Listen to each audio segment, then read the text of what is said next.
bilingual. No, it's not gonna do that. Oh, wait, guys, we're live. Shit. Oh, snap! Look, working on that gag. What's up, YouTubers? Welcome to another edition of LonelyFans podcast. That's right, don't adjust your sets, y'all. You get 2 dates in 1 week. So first date must have went really well that we decided to go another one with you guys. Mm-hmm. And this one was a fun one. This one, guys, we're gonna go over our top 3 trilogies, our favorite ones. Now you might notice some of these might have had 4 movies, but our criteria was as long as there was at least 3, that's considered a trilogy. Okay. Yeah. All right. Well, let's have a good night, guys. Take care. Yeah, we don't like trilogies. Bye. 1 second. Let me go ahead and see how to do this because I'm not good at this. Says who? Which one's the play button? All right. Where's the press the any key? Any key? I don't see the any. Where's the any key? Okay. So Albie is going to kick us off with his top 3. All right, let's do this. Let's do this. Okay, this was difficult, so this is the best. This is the I best. could do. Number 3. But Jackie. okay, Okay, I can dig it. do this. So here's what I found out afterwards. I didn't know this, and I feel like I should have known this. This is actually a quadrilogy, so there's actually 4. Mm-hmm. But I'll get to the reason why I didn't really know that, and I feel like people could forgive me why I didn't know the 4th one was the 4th police story. But we'll get. So let's talk about the first 2. Right? Right. Police story. Police story 1 and 2 is Jackie Chan at his finest. One at a most like from a stunt capability. If you can see this image right here, where he's hanging off a bus by an umbrella. That's My bad. him actually doing that. Oh no, yeah. If you can't close up, I mean that's fine. Because I'm full screen, I can't see the other tabs because I'm a noob. Okay. I'm sorry. That's fine.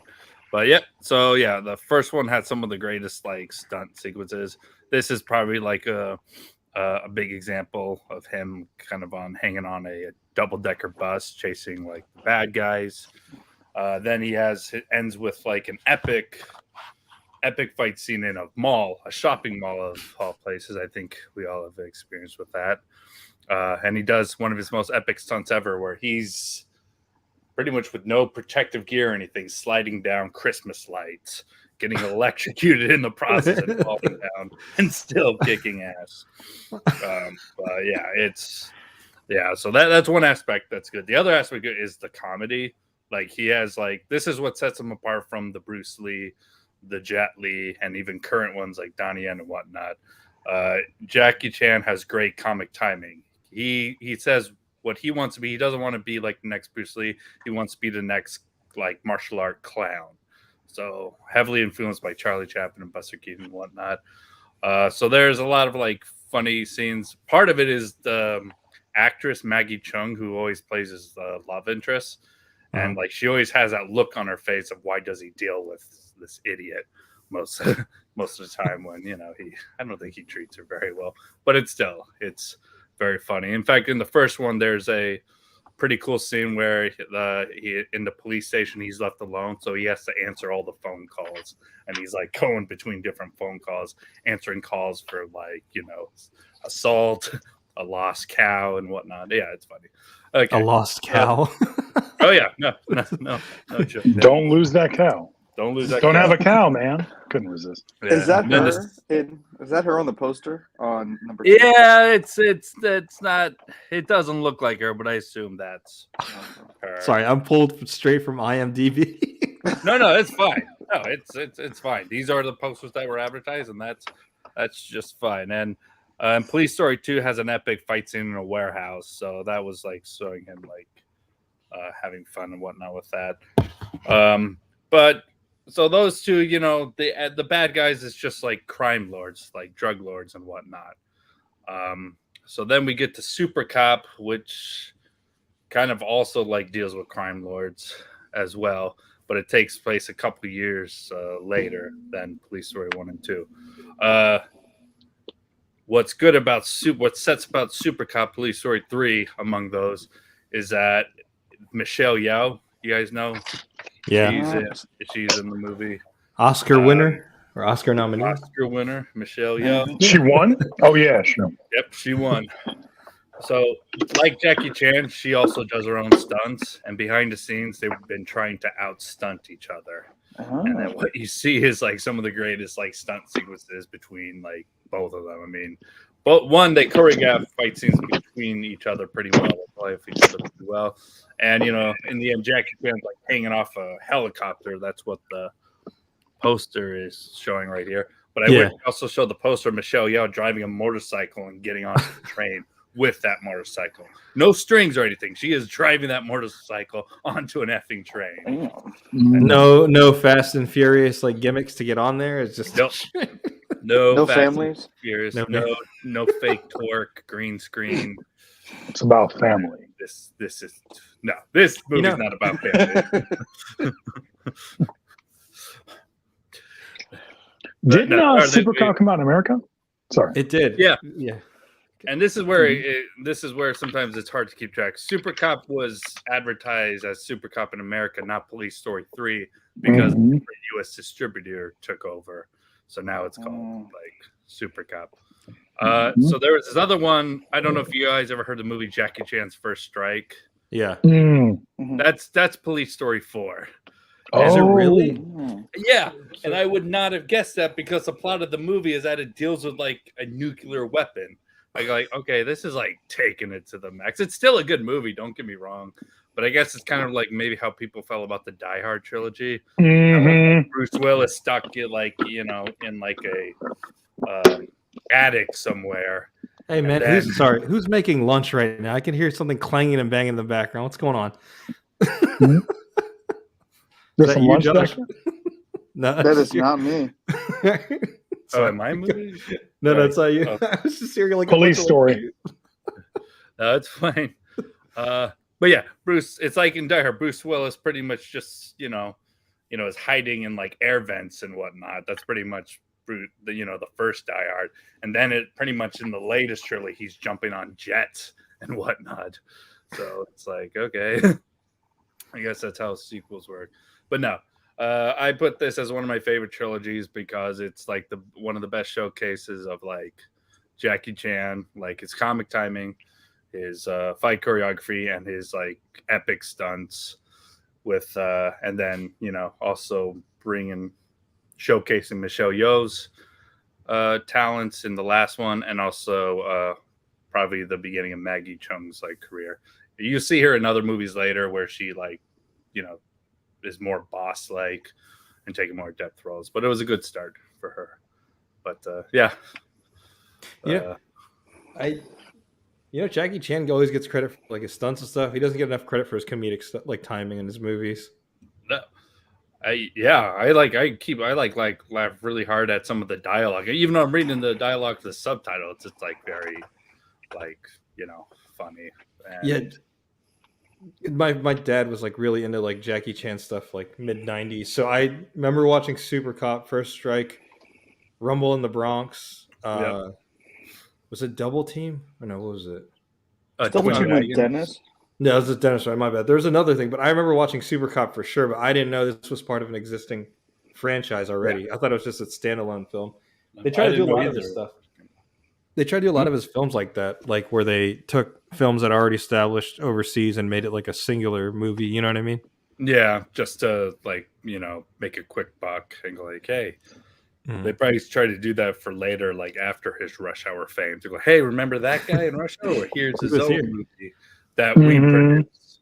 We in America, we produced it totally. Yes. And then they do a dubbing, an English dubbing that doesn't work. It's like they took a Ham Saban. Yep, Saban. Don't get me started. So, question about Jackie Chan. Was Drunken Master 1 and 2, was there ever a 3? Oh, that's right. Not with him. Yeah. So, you're talking about Drunken Master, which was good. The Legend of Drunken Master is another one of my all-time favorite Jackie Chan movies. There was a Drunken Master 3, but it didn't star Jackie Chan. It starred this actor named Andy Lau, who he's a great actor. He's a terrific actor, but he's not a martial artist. I mean, he can probably pull it off in a movie, but he's more of a dramatic actor. I mean, is Jackie Chan a martial artist? No, he did Chinese opera. Well, and I call him a stuntman first that does martial arts. Actually, you're not wrong there, because he went to Chinese opera school, which martial art like things was entailed, but he was like trained to be more of a performer. But despite that, and maybe the reason why I like Police Story is that it gets funny when it's funny, but it gets intense when it gets intense. Like those, especially like all those movies in like the last fight scenes, he's like getting really like, you know, you're seeing blood on him, which is probably actual blood because he's like pushing through glass and everything. My God. Yeah. Do all the movies connect? I know, even though it goes from Police Story 1 and 2 and then Super Cop and then First Strike, do they all connect in some way, I'm assuming? I don't know how well First Strike connects, but I know these three connect very well because Jackie Chan's playing the same character. And at least in these three movies, and maybe this is another reason why I didn't think First Strike was part of the trilogy, is that these three movies, he has the same girlfriend played by Megan Jones, you know? And it's that girlfriend who's always in these like dangerous situations, and it's like you feel bad for her. Like, you know, this is probably one of those situations where you want the protagonist to go like, "Hey, maybe she should leave you. I'm sorry, man. maybe she should leave you." But she puts up with it. So, but it's funny. But yeah, no, they're all all three are connected. Still, it doesn't have necessarily an overarching storyline like the other trilogies we're about to talk about, but they're still like all connected. In the end, it's just a cop, you know, who takes everything into his own hands because, you know, bureaucracy, man, chain of command, you know. I've never heard a storyline like that before. Nope. And he dies hard.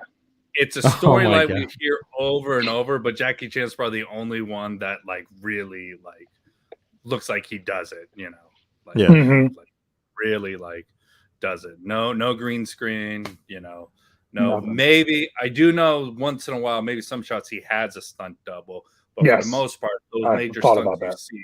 Yeah, because you still need a stunt double sometimes when you're getting multiple angles and stuff. It makes sense. But if we're talking about those, like, lack of a better word, money shots, that's Jackie Chan. All him and all money shots, baby. That's him hanging off a helicopter. That's him like going down and smiling the whole time. Well, no, he grimaces as well. So I like how most of his movies ends pretty quickly because that was probably the last shot, and they had to take Jackie Chan to the hospital like right away because of the money shot. Because that's the because the money shot. Thing, you know, all the burns in it. Yes, especially the lights. That stuff does burn. It does. Have they ever had to delay a movie because of an injury that he occurred on set, or no? I have to find. I'm sure they have. Rush Hour 5? No, I'm kidding. Hey, maybe that's Rush Hour 4 is still like they keep saying that's supposed to come out. Do they really want to make that? Like really? Yeah, why not? It's going to be connected with the Friday franchise. So Rush Hour on a Friday. That's the scene. Because I'm like, how many times can we do the same bits? We all done it 3 times. Like, what? Only reason why I wouldn't mind them do a 4 is that they got to make it for Rush Hour 3. That was awful. Was it really that bad? I believe you. Because it's the third time in a row with the same bit. Time.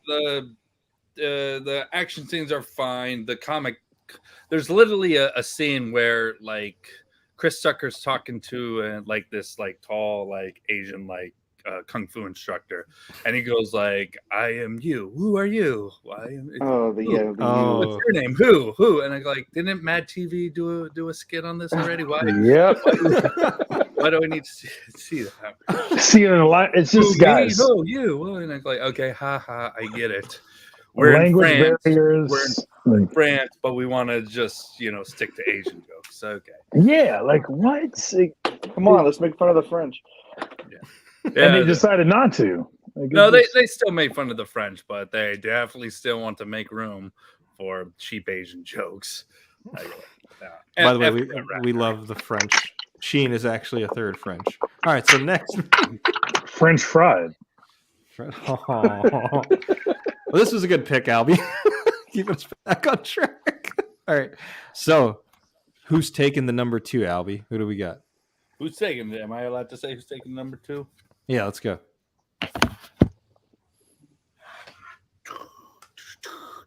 Music?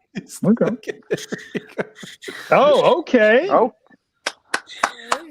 I didn't pick that. I wouldn't have surprised you picked that. The first Avenger, eh? Oh, let's give me the statue out. What's the theme song again? I'm trying to do it. Dude. Yep.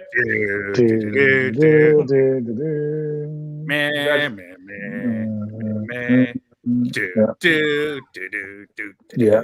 You did it. That was good. I actually heard it. You got me kicked up. It was so good that I think I just got flagged again for another copyright claim. How accurate you guys.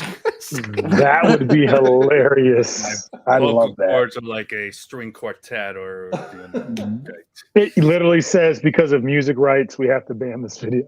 Oh. Boom. Straight to. Okay, so tell us. All singing in unison. So tell us why you were Team Cap and why you're wrong. So go ahead.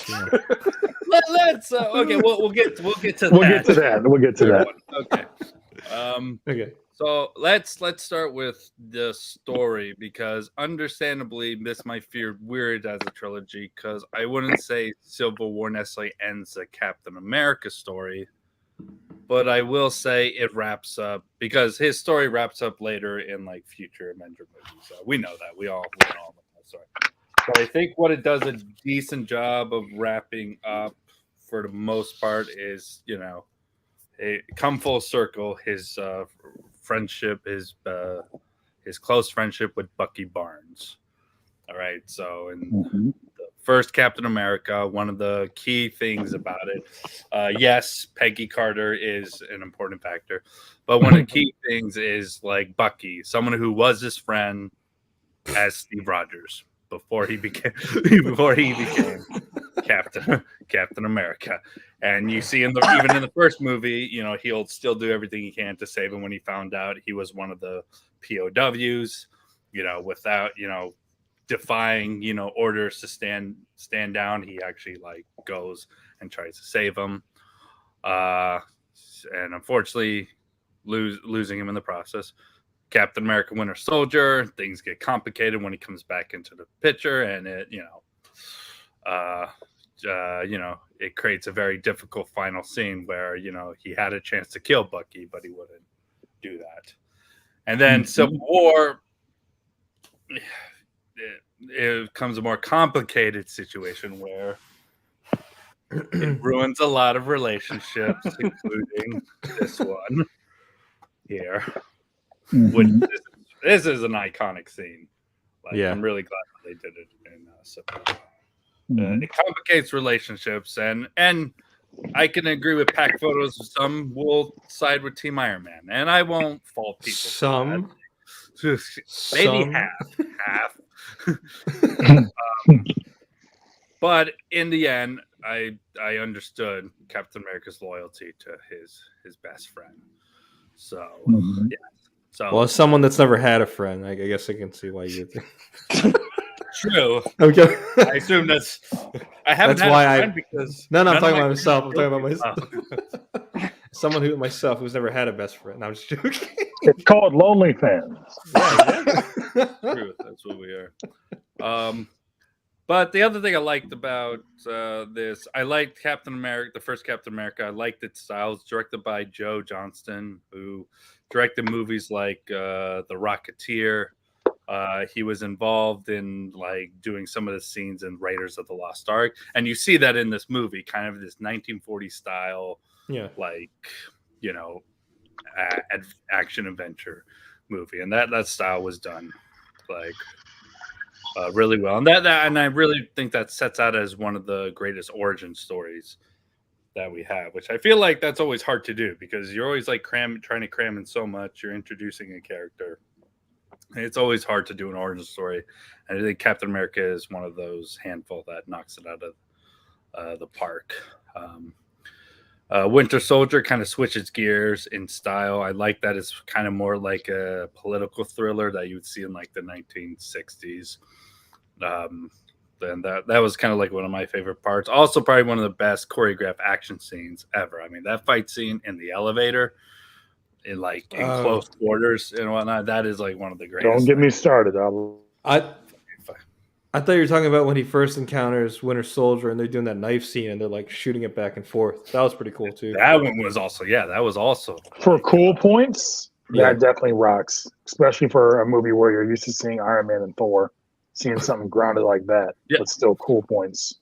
Very, very grounded. And also, I liked his relationship with other characters like Black Widow, Nick Fury, and then I liked the introduction of Anthony Mackie playing Sam Wilson, future Captain America. What? Oh yeah, spoilers. So, I hope Sam Wilson gets his own trilogy as well. I mean, maybe Nice. I'm being premature about it. No. Wait a minute. He got a TV show, all right? He don't need no. That's enough. He got a 6-episode TV show, and it wasn't, and he shared the screen with Bucky. I think that's quite enough. There's only one Captain America. He's right there. See, red, white, and blue, right there. That's America. America. Actually, I was going to say, well, Winter Soldier, he seems to wear more of the just blue and white. I don't take kindly to that. Oh my god! And thanks for watching, guys. But then let's get into Civil War. What's interesting now? People keep going like, "Oh, it's just like an Avengers movie." There's a lot of characters in it, but I think it's still very well focused because it does revolve around like Steve Rogers' devotion to like Bucky. Selfishness, yeah. Either way, selfishness or not, it's at least a focus story. And everyone, all the other characters are really good supporting characters. Like Black Panther came in just to show a different type of leadership that Steve Rogers probably needs to take example of, and also and then also even learn a thing or two from how Tony Stark's style and everything. So that was really cool. Also, what else? Sorry. No. I was gonna say, I think first Avenger gets slept on. I think it's pretty good. I know because the other two overshadow it, but I like the first Avenger one, especially Tommy Lee Jones's character towards the end where they're trying to chase Red Skull's ship. And he kisses Peggy Carter, and he looks at her. He's like, "I'm not kissing you." But he also had other really good roles, like when he threw the fake grenade, and everyone else was like, he was trying to prove a point, hoping one of the big buff dudes was gonna jump on it, but instead everyone runs away, save for Steve Rogers, and he covers the grenade. Yeah, his response was, "He's still skinny." That was good. Like Tommy Lee Jones, that character. Who's the guy that said, "Give that boy a sandwich"? I think it was him. Somebody get that boy a sandwich. His double take when he looks at him, when he was in the training, he's like, "Are you kidding me?" It's so good.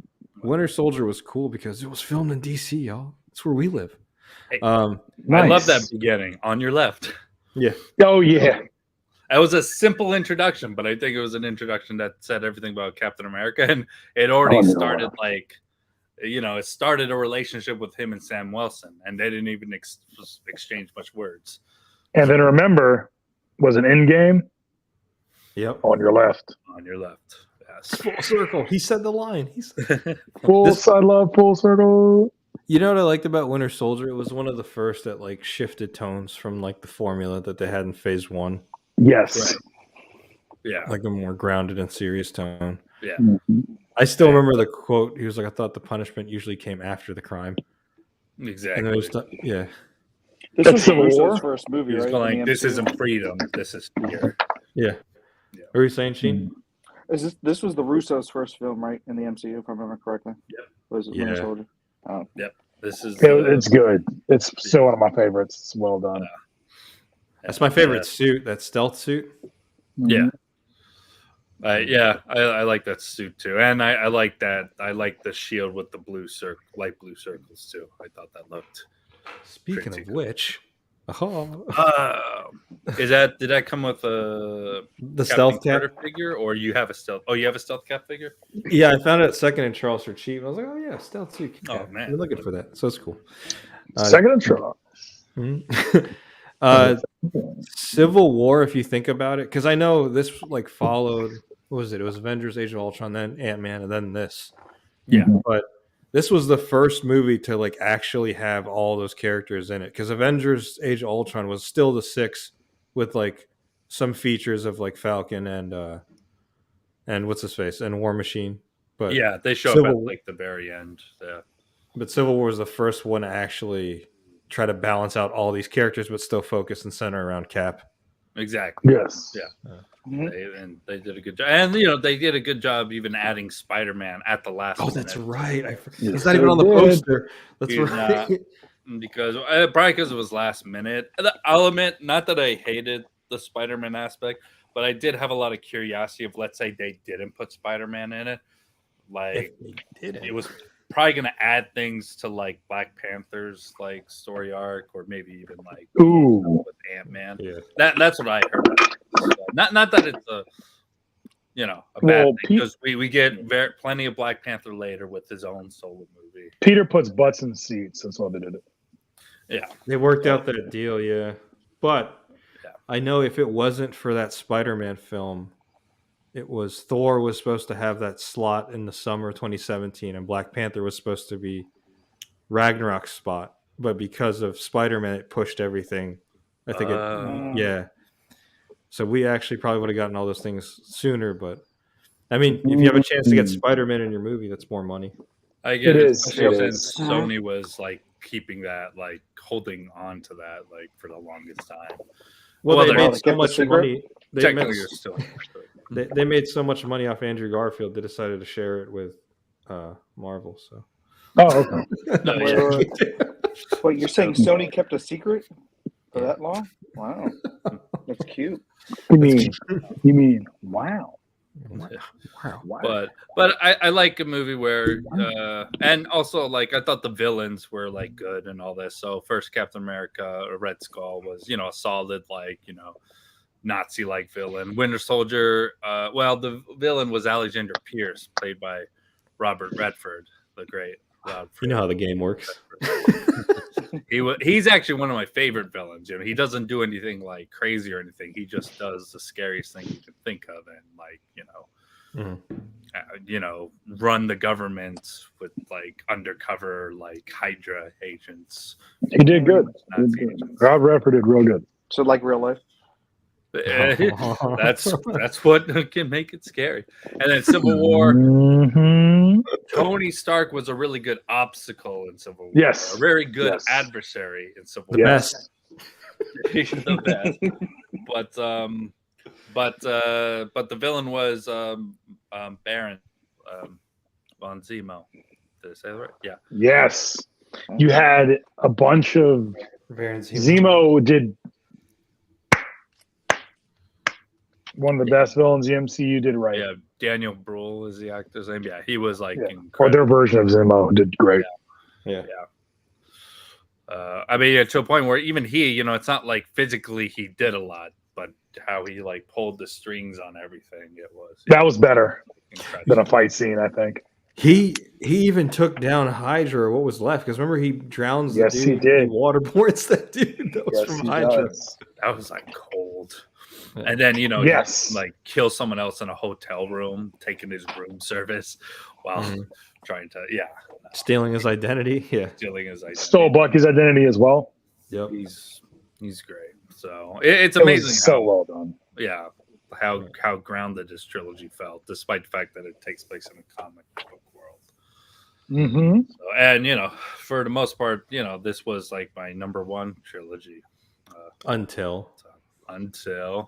Well, I was going to say, I can't highlight it, but VV's in the comments. He said Captain America, Spider-Man, and this one was his best trilogy. Number one. Yeah. Ooh, okay. Okay. I won't spend too much time with it. I think we all talked enough a bit on Sunday, but this is how it meant much to me. This was my very first Rocket Funko.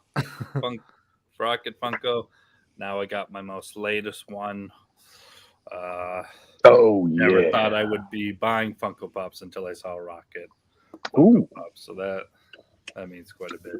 But I remember when Guardians of the Galaxy, we talked about it. When Guardians of the Galaxy first came out, I think it took everyone the world by storm, because no one thought it was going to be like that good. Yeah.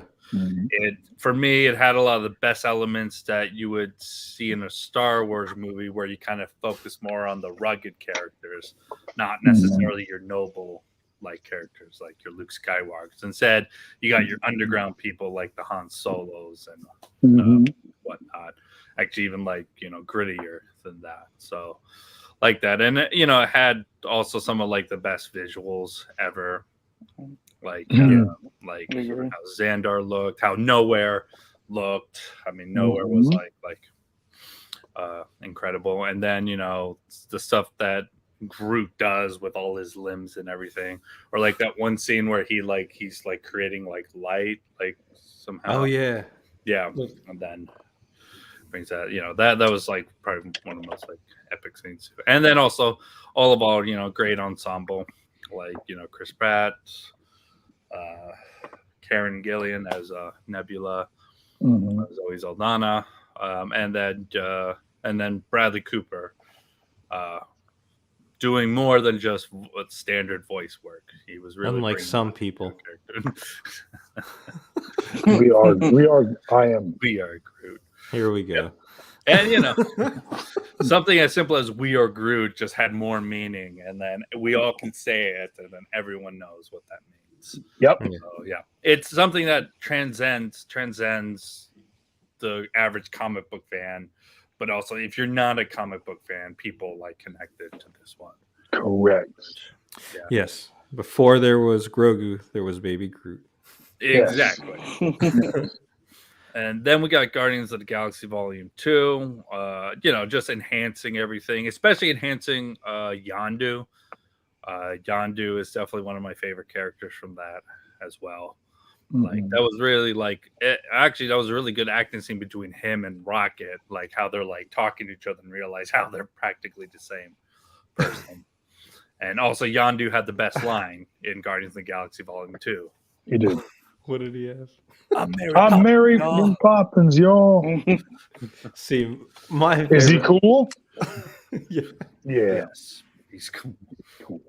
My favorite line from that movie is when they're with the Ravagers are in prison. It's Rocket and Yondu, and he's and Rocket's I almost agree with you. And then you smiled, and I saw your teeth. And Yondu's what did he say? He's are you just an asshole or what? I forgot what he said. I fucking lost it. It's are you an asshole full time or something? Yeah. That's what Yondu said? Yeah, because Rocket said, for a second there, I almost agreed with you. Then he smiled, and I saw your teeth. And he's he's you're an asshole. He was what are you, some professional asshole or something? Yes. So good. Speaking of Rocket and Ravagers, one of my other favorite scenes is when, the other guy takes place. Now you guys are under the command of Taserface. Wait a minute. I just thought, was that a dig at Bradley Cooper in real life? Are you a professional asshole or something? Oh, I hear Bradley Cooper's actually a really nice guy in real life. He gets worried because he plays asshole roles, but when most people get to know him, he's actually really a nice guy. Which the commercial with his mom on T-Mobile, I watched. I kept rewatching that. When it came on, I didn't skip past it on YouTube. If only the same perception was there for Jeremy Piven, guys. He's not an asshole. Jeremy, I forgot who that was. It's Ari Gold. I've only watched a handful of episodes of Entourage. Oh, me too. I've seen 4 of them, I think, 4 or 5. Oh, that's about it. Maybe one day we'll see. Entourage, I got to finish it? Okay. So sorry, back to Volume 2. No, and I also remember people criticizing Volume 2, and I couldn't understand why. Why? I think it had everything that the first one had, only just enhancing. It was one of those things where it's like when it initially came out, people liked it, and then like for whatever reason, like a year later, people started like, yeah, it sucked. It's like it wasn't that bad. It wasn't. Like, what do y'all want? Yeah. Was their ego sorry. too big? Yeah. Sorry, Cap lives. Yeah, there will be Guardians Volume 3 spoiler. Sorry, dude. He's in the chat. He was asking, is there going to be Guardians Volume? Did you watch it or no, Cap? There's going to be spoilers though, so warning. Yeah, just tell them warning for everybody. If you haven't seen Guardians 3, we're about to spoil it very, very soon. Spoilers. Yeah, go ahead. Well, actually moving on to the third one, which was kind of like scary because we weren't sure how. I guess we knew it was going to happen, but there was a moment there where James got fired for a split sec. But I think they knew. They knew if you watch the first two Guardians of the Galaxy, I don't think you can really think of anyone else that could have taken the mantle from it because these are characters created by someone else, but James Gunn really brought them to life in a way that like not many people would have thought of. So, but glad he came back because then we got Guardians of the Galaxy Volume 3, which I think I said this in the last episode. I thought we were coming in and this was going to be more of the Rocket show closing out his story, but it was that and much more because James Gunn cared about all his characters, all the ones that we knew, and then even new ones like Cosmo as well. But no, he really cared about all of his characters. Even did well by Drax because people felt like Drax was a joke, but he knew how to make use of him and kind of bring him back, still being funny, but also bringing back the serious part of him. How he's pretty much someone who was meant to be a dad, but lost that opportunity because of. We needed that honestly for Drax's character. Yeah, agree. And then also he did great by Mantis, who I didn't say I ever hated Mantis, but let's face it, she was the newer character. She wasn't really utilized a lot in the other movies, like in the Avengers movies. Didn't really use her that much, just to make a joke here or there. But then the holiday special came out and at least gave her own adventure. But then in this one, not only just put the spotlight on her, but she was really using her powers, like how she used her powers to calm down those big tentacle alien things. Yeah, that actually are still under control. So I don't think. I don't think a lot of people would have thought that in a sci-fi movie, those type of monsters die. But James Gunn thought, okay, let's do something different here. Yep. Let me not do what I did for DC. Also, Guardians 3 was made a long time ago, I felt like it was written. That's right. Yeah. Well, yeah, that's true. It was probably technically supposed to come out maybe before not before Endgame. Probably during Phase 4, honestly. Probably. Yeah. Also, all of them had really good action sequences, but this definitely had some of the best accuracies. Like that nonstop sequence of in in the hangar where they're they're fighting in the hall, hallway. Yeah. Oh my gosh. I would see clips of that in the trailer, but I didn't think it was going to look the way it did, and I just keep thinking about that over and over. I got to see that again. And that also, that movie really knew how to break your heart with all the animal scenes, Baby Rocket scenes and all that. Baby Rocket. And Lila and Floor. Come on, man, let's not cry. This isn't the rom-com episode. It's not. Yeah, sorry. I don't have my ice cream on me. But, my ice cream on me. Yeah. But to sum it up, because I know we already talked about this a lot on Sunday, but to sum it up. Hey, by the way, catch the last episode. Non-shameless plug. Yeah. I'm really glad this trilogy came in our lifetime. I guess technically our generation, there's the Star Wars generation. There's probably, I guess, The Matrix. I guess The Matrix. He said, I guess successful franchises. I guess technically our generation might be Harry Potter or Lord of the Rings, which are fine. Which are fine.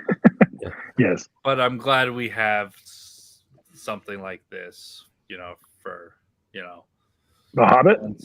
What? You said what? I didn't hate the Hobbit trilogy, but it wasn't anywhere near like in my top. Nope. No. I'm really glad we got Guardians of the Galaxy in our lifetime. It is a landmark as like, you know, a trilogy epic trilogy. Yeah. It was a good. It was a gamble, honestly, because up until that point they were doing established character movies. So if this had failed, who knows what we would not have gotten later on. True. I'm glad people gave it a shot. Yeah. Well, wait a minute. In saying that, I love doing this. Name 4 people in your minds who cared about Iron Man before the MCU. There were some. It's like 4. I Not cared counting about me. him because there used to be Saturday morning cartoons. There was Fantastic Four, the animated series. Hour? Uh-oh. Yeah. So I remember that much, Hadley. So I cared. The theme song. Damn. Mullet and everything. Mullet. I am Iron Man. I can think of 4 people that knew who Iron Man was before the movie. Yeah. Jon Favreau, Robert Downey, Gwyneth Paltrow, and Terrence Howard, unfortunately. He wanted more money, man. That's what I heard. You just didn't know it for too long.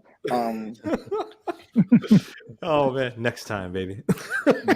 Dang it. I was so sure that Cap would have been your number 1. I didn't think you'd pick Guardians, but that last movie did it for you, huh?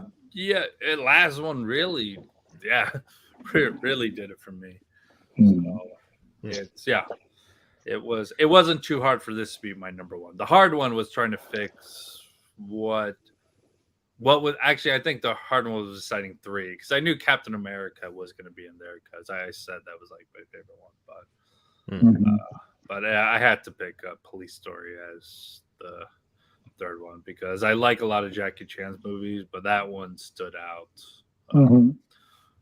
the most because I don't think I guess the closest thing we have to Jackie Chan is Tom Cruise. Oh, for American audiences? Well, because of the grand stunt thing, that's Tom Cruise for you.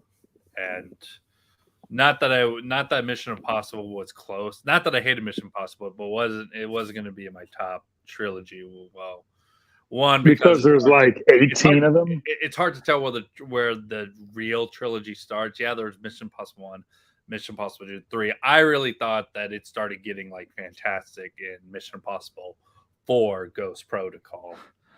And we'll see how that story ends because that's the next Mission Impossible. That's technically supposed to be. I think that's supposed to be ending that. Should I watch those at all? I mean, yeah. Well, let's proceed with the trilogies before we talk. Yeah. Sorry. Yeah, we'll talk. I didn't mean, but yeah, what I meant to say, like, I picked it because I think Jackie Chan should be mentioned, and if there's a simple way for you to get into Jackie Chan, watch the Police Story movies. Yeah. Okay. Well, that was a solid 3-pick trilogy.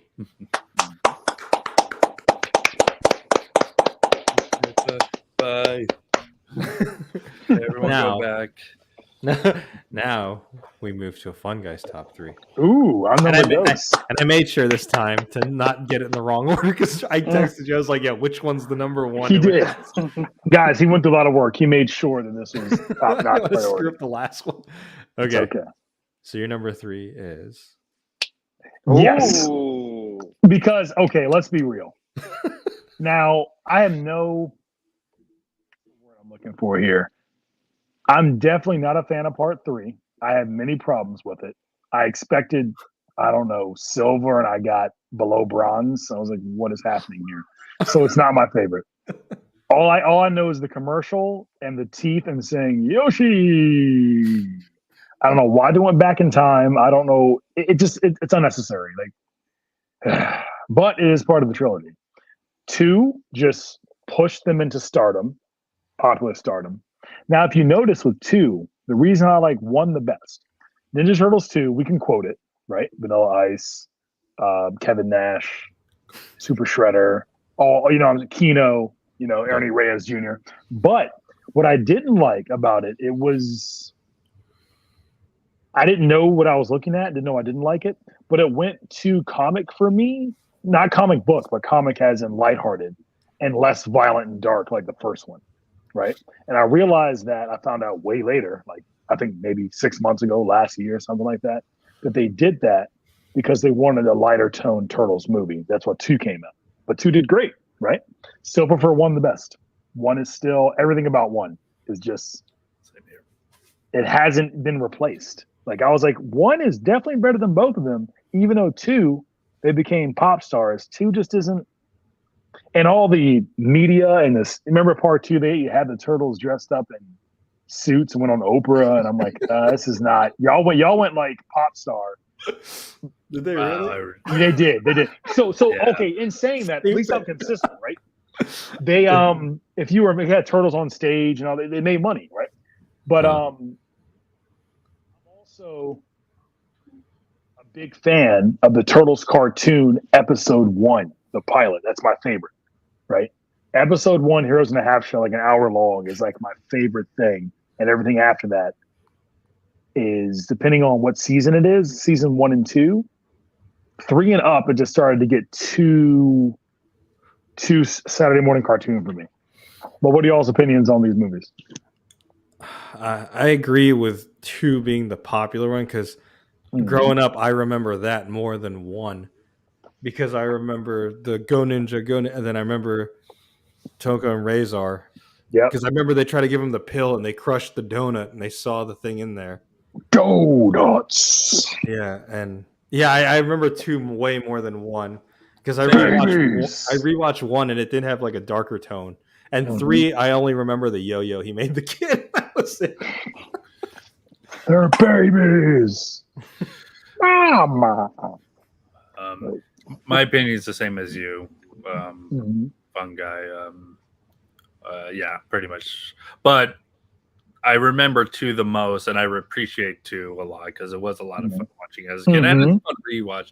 But as I got older, when I watched the first one, I was like, "This was a really excellent movie." Actually, yeah, it was really excellent, especially all the challenges they had to come across. They came out with a really excellent movie. So I always, at this age, I always go back to the first one.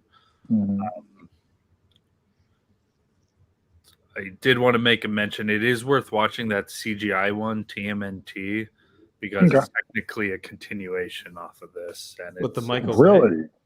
Not the Michael Bay one. There was a CGI one that came out in theaters. I think it's just called TMNT, actually. For a second, I was like, is this fool recommending the fucking Michael Bay The one that I talked about how much I hated? No. I didn't even finish the first one. My favorite part of that was Shredder's intro, though, when he caught the kick with his throat and then threw dude with no hands. That was cool. Oh, I know what you're talking about. The CGI one, I'm seeing it here on Google Images. Yeah, I don't know if you ever saw this. Yeah, I have the poster on here. I can check it. Okay. Remind me to watch it. Yeah. I will definitely watch it. We got the new one coming out, though. Oh, well, that's a whole different. I like the fact that it's their own thing. They're much younger, right? They're more teenager. They're less adult than what we've seen, which, it'll be fun. Whatever. I need to see Turtles versus Batman meets the Ninja Turtles, though. Oh, you haven't seen that? I need to watch that. One of the best for both Ninja Turtles and Batman. Ooh, okay. Yeah. I'll check that out. When I backtracked to watch the first one, I remember I saw it on like UPN, and I think the funniest part was, what was he? A Jose Canseco? Please don't tell me you paid for this. Oh, yeah. A Jose Canseco bet? Yeah. Don't tell me you paid money for this. Or I think we were messed up the quote. You say, please don't tell me, or don't tell me you paid money for this. Something like and then Casey Jones got mad. Yeah, he goes, ooh. Casey Jones takes out a cricket bat and goes like, cricket? I don't know what a cricket is before you know what cricket is. I'm saying cricket. Oh, that's one of the best. Oh, my gosh. That whole. Sheen, did you watch any of the Turtles? Or did you watch I did. I agree with you. Agree with the same sentiment of both of y'all. Like number 2 is very you can recall lines and everything from it, but 1 was a better, I think, overall film. So But nobody liked 3. I guess we're in unison. Well, I can do the theme from 3, like the Let's Drink commercial. Whoa, whoa, whoa, whoa, it just whoa. for me, if I think about it, it really wasn't like. Well, I agree with Fun Guy. Like going back in time. I was like, why? I mean, What I are guess we they're doing? just doing something new, but I guess it just True. didn't float, didn't work at the time. Could it be to sell toys with them wearing that freaking whatever it is? Samurai gear. Could be. I think The I G- wanted a lot of those toys accessories. as a kid. Yeah. So, The G.I. Joe route. Yeah. I don't know. My biggest problem with 3 is that the turtles didn't have their individual characteristics. Like Leonardo never stepped up as a leader like he did in the first 2. Correct. Michelangelo was still like the jokey Mikey. one, but and then Raphael was still like bitter, but they didn't really utilize him like he did in the first 2. And Donnie was a nerd as usual. In part 3. In part 3, yeah. I'm trying to remember scenes from part 3. But then again, they couldn't really use him because he's good with like the mechanics and all that. Then all of a sudden he's an expert in sorcery or whatever that scepter thing was. It was like, is that what they used to go back in time? Yeah, it was a scepter. It was like a scepter. They had it, and then a samurai dude had it. So they both held it. Swap places. I thought they were for the Olympics or something. The torch. The torch. You get challenged to bear the torch, or get chosen to bear the torch. To light the torch. Torch to light the torch. And what was sad is that they bring back Casey Jones for the 3rd one, but he was just there to babysit. Really? Same actor? I'm trying to remember this movie. Yeah, wow, same actor. Because the turtles switch bodies with guards, so they're in feudal Japan and the guards are in New York City. Right. Oh, I don't even remember that part, guys. Yeah, wow. Casey's the one that shows them how to play hockey, but they don't know how to play hockey. Are they in the mall? And that's where they dunk the basketball. Later, they go to the mall, and then that's where they're dancing to the song. I think we know why we hate the 3rd one now. I mistook it for Bill and Ted's Excellent Adventure when Genghis Khan was in the mall. I'm gonna watch this now. The 3rd one. Man, maybe we'll do a hate watch and talk. Nice. Yeah, there must be food. There must be food. Their suits were way downgraded in this freaking movie. I'm looking at it right now. Yeah, it's like brighter colors. And because Jim Henson wasn't involved with the design of this, the Jim Henson company wasn't involved. Yeah, they look like frogs. Like they don't even look like turtles. Yeah, it was real letdown. All right, this was an excellent 3rd, Fun Guy. You want us to proceed to the 2nd one, or you still want to? Yeah, because the 2nd one's less known, right? This one's a deep cut. I know this one. Oh no, wait, no. This is. Yeah. So this is we all know this, right? Mm-hmm. Now, these are better than the Turtles movies, and I know less people remember the 3rd, but I've rewatched the 3rd, and I go, all right. It's really well written, and it doesn't lose its panache, right? I tell you, I wonder who remembers part 2 or part 1 more. Would y'all say people remember part 2 or part 1 the most, or recall? I'm gonna say 1. I'm gonna go with 1 on that. Go with 1. Weird story. The iconic original one. I saw part 3 first. Really? What? My dad, I guess he rented it off a Blockbuster one time, and that's what we're playing. And I just went along with it. But I remember still really liking part 3. I knew nothing about the backstory and stuff. And I go, oh, this is cool. A guy who could skateboard and he's in the Wild West. Oh, this is awesome. Mm-hmm. Yeah, this is the greatest movie ever. And then when it finished, I'm like, what? There are other ones? Nice. Blockbuster. I'd go back to Blockbuster. Me too. All right, walk us through, Fun Guy. Would you? So we went from 3. So 3 definitely kept all the thematic scenes went through. 2's just 2's one of the best sequels of all time, right? Easily one of the best sequels of all time. I don't think Crispin Glover agrees, but probably not. But if we look at sequels, Oh, if we look at sequels, it's really, really, you know what I'm saying? I was like, oh, like Yeah. to knock it out of the park again, because the first one, it's not, you think it's a formula that can't be repeated. Mhm. You're going to go Back to the Future again? Like, what? But yeah, this is one of the trilogies that in a time where gimmicks got really old, this didn't. I'm glad there wasn't a 4. Well, we don't know yet. No. There's a game that's pretty good, but oh really? the PC. There's a modern game that came out. Rick and Morty. No. Rick and Morty was a spoof of this. Yes, this combined with Marvel spoofs, but crap, what was it? Yeah, it's a game I saw that was pretty good. It wasn't. Of course, there were classics and cash grab. It was a story-based game, but I need to finish. I need to look at some more. That was pretty good. Inconception, right? Which was the movie where he was like trying to hook up with his mom or something? Wasn't it the first one? The mom was trying to hook up with him. Yeah. Part 1. Who's Calvin trying Klein? to say something? What were you gonna say? Do you guys ever Calvin heard Klein? John Mulaney did a whole bit about Back to the Future. How did they pitch this? Like, all right, so there's this kid. He actually goes back in a time machine, and they're like, okay, whatever. And then he runs into his mom, but then here's the thing though, he tries to do it with his. Oh my god! I'm actually butchering it now, but you got to look up. He talks about how like the pitch when you try to pitch it, it sounds crazy. A kid hanging out with some old dude. He goes back in time, and then his mom has hots for him. On paper, Wait, that sounds like a film. That sounds like another film. I'm saying though, could you imagine pitching some of these movies? Actually, what we're gonna do, guys. I do have fun pitching things that are definitely successful to people in different ways and have them say it doesn't work. I want to see the reaction to it. I love doing that. I got an idea. Hear me out. So, you know why I was like, because you said the second one's the best one, right? Did I? Or you said, what did you say? The sequel was I said, what do y'all think? The second one is sequel.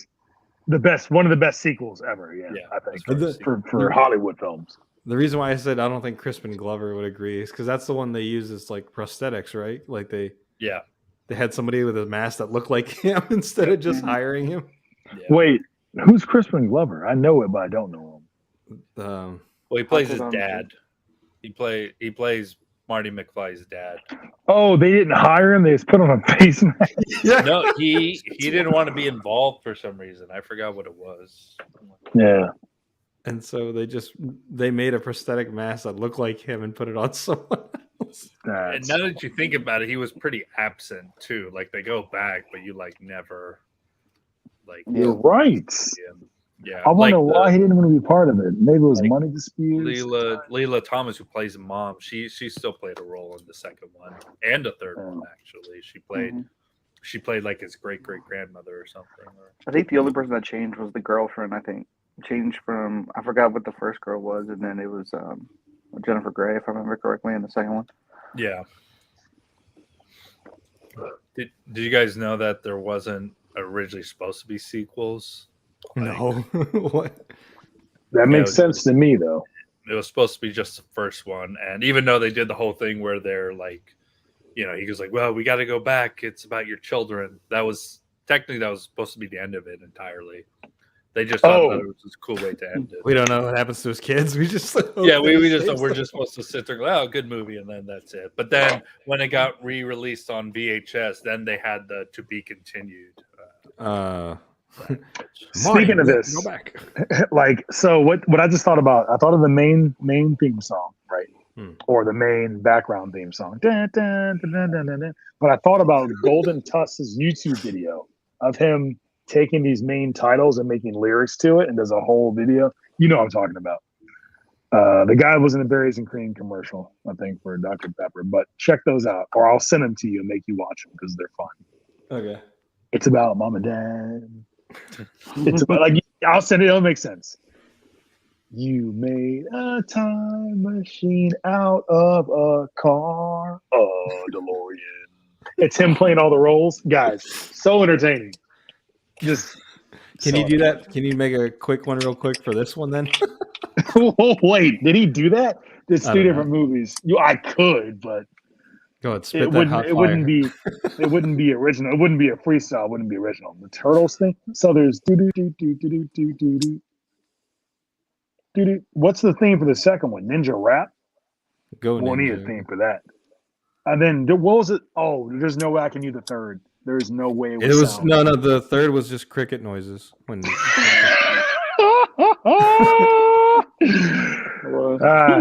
we need the five greatest That's how rappers. it to make ended. a The theme on credits this. are rolling. The credits are rolling, and it's just cricket Bruh. noises. Because whoever edited that movie knew it was garbage. And he goes like, you know what? I'm just gonna do a cricket noise. Like it's guys. That's so good. My bad. Back to the future. What? Oh, part one. I'm trying. Yeah, part one was do. Was that also in part two? Or they remake? I think so. You know what's really iconic from this thing? I think of are the kicks. Like, Oh, Yeah, absolutely. they made them in real life. Remember? yeah. Yep. I But was he at. sold them. Oh, he did. Yeah. He Two pairs. everything was like a donation through the Michael J. Fox Foundation, and he like everything you had to bid on, so it's not like a straight price. But they got up in price, so like I think the starting bid was like $5 for a pair, and different sizes. That's actually not bad for. Yeah. But when was this? This This the ones they was sold were auto lacing, yeah. Because they brought them out I think it before, was- but the auction one was auto lacing. I think it was like 5 or 6 years ago, and then they reissued them again. But Damn. anybody who has them like won't sell them unless it's for like a ridiculous price, because it's Back to the Future, like you said, it's iconic with those shoes and automatic lacing. But you could only Can you even make them again? Yeah. I'm sure They they did can. twice. They did a reissue of them, and you can only wear them if it's sunny out. Like if there's any moisture or anything because the Destroyed. electronics in the device, you can't wear them. That's crazy. You know what I would do? I would cosplay him. I'd get him a cosplay. I would have a whole cosplay. Get the hoverboard. costume. Yep. You know they have one, right? Yeah, I was. They use it on the racetrack for California. The whole racetrack was built for this hoverboard. And was it California? It was a whole. There was a spoof where they made one and got Doc to be actually there. What's Christopher Lloyd? Lambert. Yeah, what's it? Christopher Lambert. Christopher Lloyd. And then they really made it. I forgot what car company made it, but it's actually in a skate park, right? And it actually works. Not Christopher Lambert, Christopher Lloyd. Why does Christopher Lloyd in the third one look like he's just going crazy? Like he's got all that stuff. In real We're life. doing a third one. Well, there's another movie. What are we? You know what's funny? The hoverboard. I was at San Diego Comic-Con 2016, and the big thing for the exclusives were like these pink hoverboards you could buy, which was pretty cool. Wait, with the actual.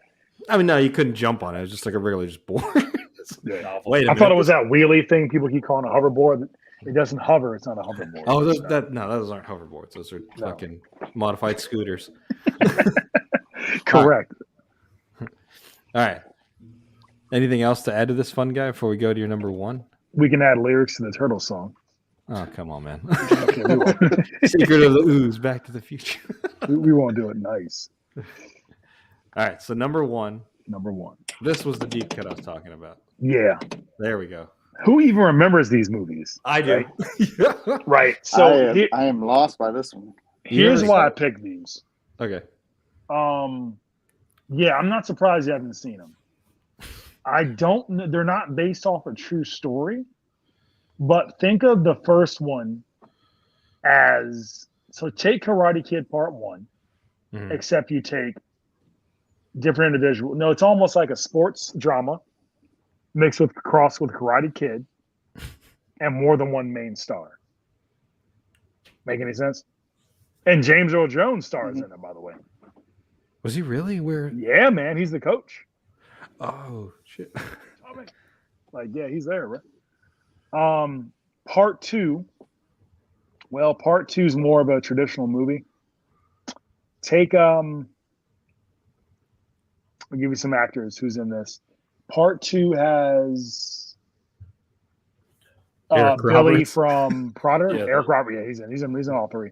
No, he's in both of these. Eric Roberts is definitely in it. Yeah. But take Billy, the guy that played Billy in Predator 1. He's in it, supporting character. But yeah, so I can talk about these for a while. I've rewatched Part 2 more, but Part 1's a better movie. Part 3, I made a joke. I said, "Oh look, it's Tommy versus racism." But so you can watch Part 3 when you're really, really bored, and he kicks in clown shoes, literally. Like It's Tommy versus racism. Like I made that joke way back as a kid. I said, "Oh look, it's him versus this shouldn't have came out, but I guess everybody's got to eat." Like, as a fan of the first two, I said this shouldn't have came out. It shouldn't have come out. It's like it's definitely B martial arts movie, Cinemax, Showtime. It comes on and you're like, "Oh, huh, okay, this happened." I mean, the stunts are. I've seen it more than once, right? Yeah. You won't see this in anyone's top tree trilogy for any critic we ever find. Except So for yours. we're unique in that. Mine, right? Yeah. I mean, if you scour YouTube for this, it's not going to be mentioned as someone's top. I probably would bet money if we had shekels. It's Tommy versus racism. Racism. That's what I call Part 3. Yeah, I feel like you can put it on a shirt Kicks of somewhere and just have a racism. picture of the poster. Fun guy versus racism. That's literally what's going on. I was like, this isn't. I get it, but Who is he Maybe punching something in the else. third one? Is that Sean Connery in the bottom? no. It's This is a Highlander. who the woman next to him is famous. Luna Vachon or some jazz. Gina seen her before? Gershon. Gina Gershon. Look at me Yeah. killing names. Oh, I absolutely. get Could it. be killing names. Killing names. If Tommy's kicking me, kick me too hard. But Part 2, well done for a sequel. I was like, oh, this is okay. It's not better than the first one, but it's different, and it doesn't make me want to turn it off. Quotable lines I do from both of those. Eric Roberts. You want to see Eric Roberts do martial arts a lot? Watch Yeah. the first one. I didn't know he could do that. He looks convincing to me. He was just one of the mob bosses in Dark Knight. Right? Correct. Here we That's go. what people recent. You never see him move, but no, check these out. Want to see Eric Roberts star in a film? Look, he's on the poster. That's just him, and the other guys are in small. And then look, he's in Part 2, right there. Even though he's not the main character, he's a co-star. Really? Yeah. Eric He's Roberts. These are two big Eric Roberts films. That's why. He's not the main guy in the second one? No. I remember watching one. He wasn't? I walk around doing the theme song from all these movies.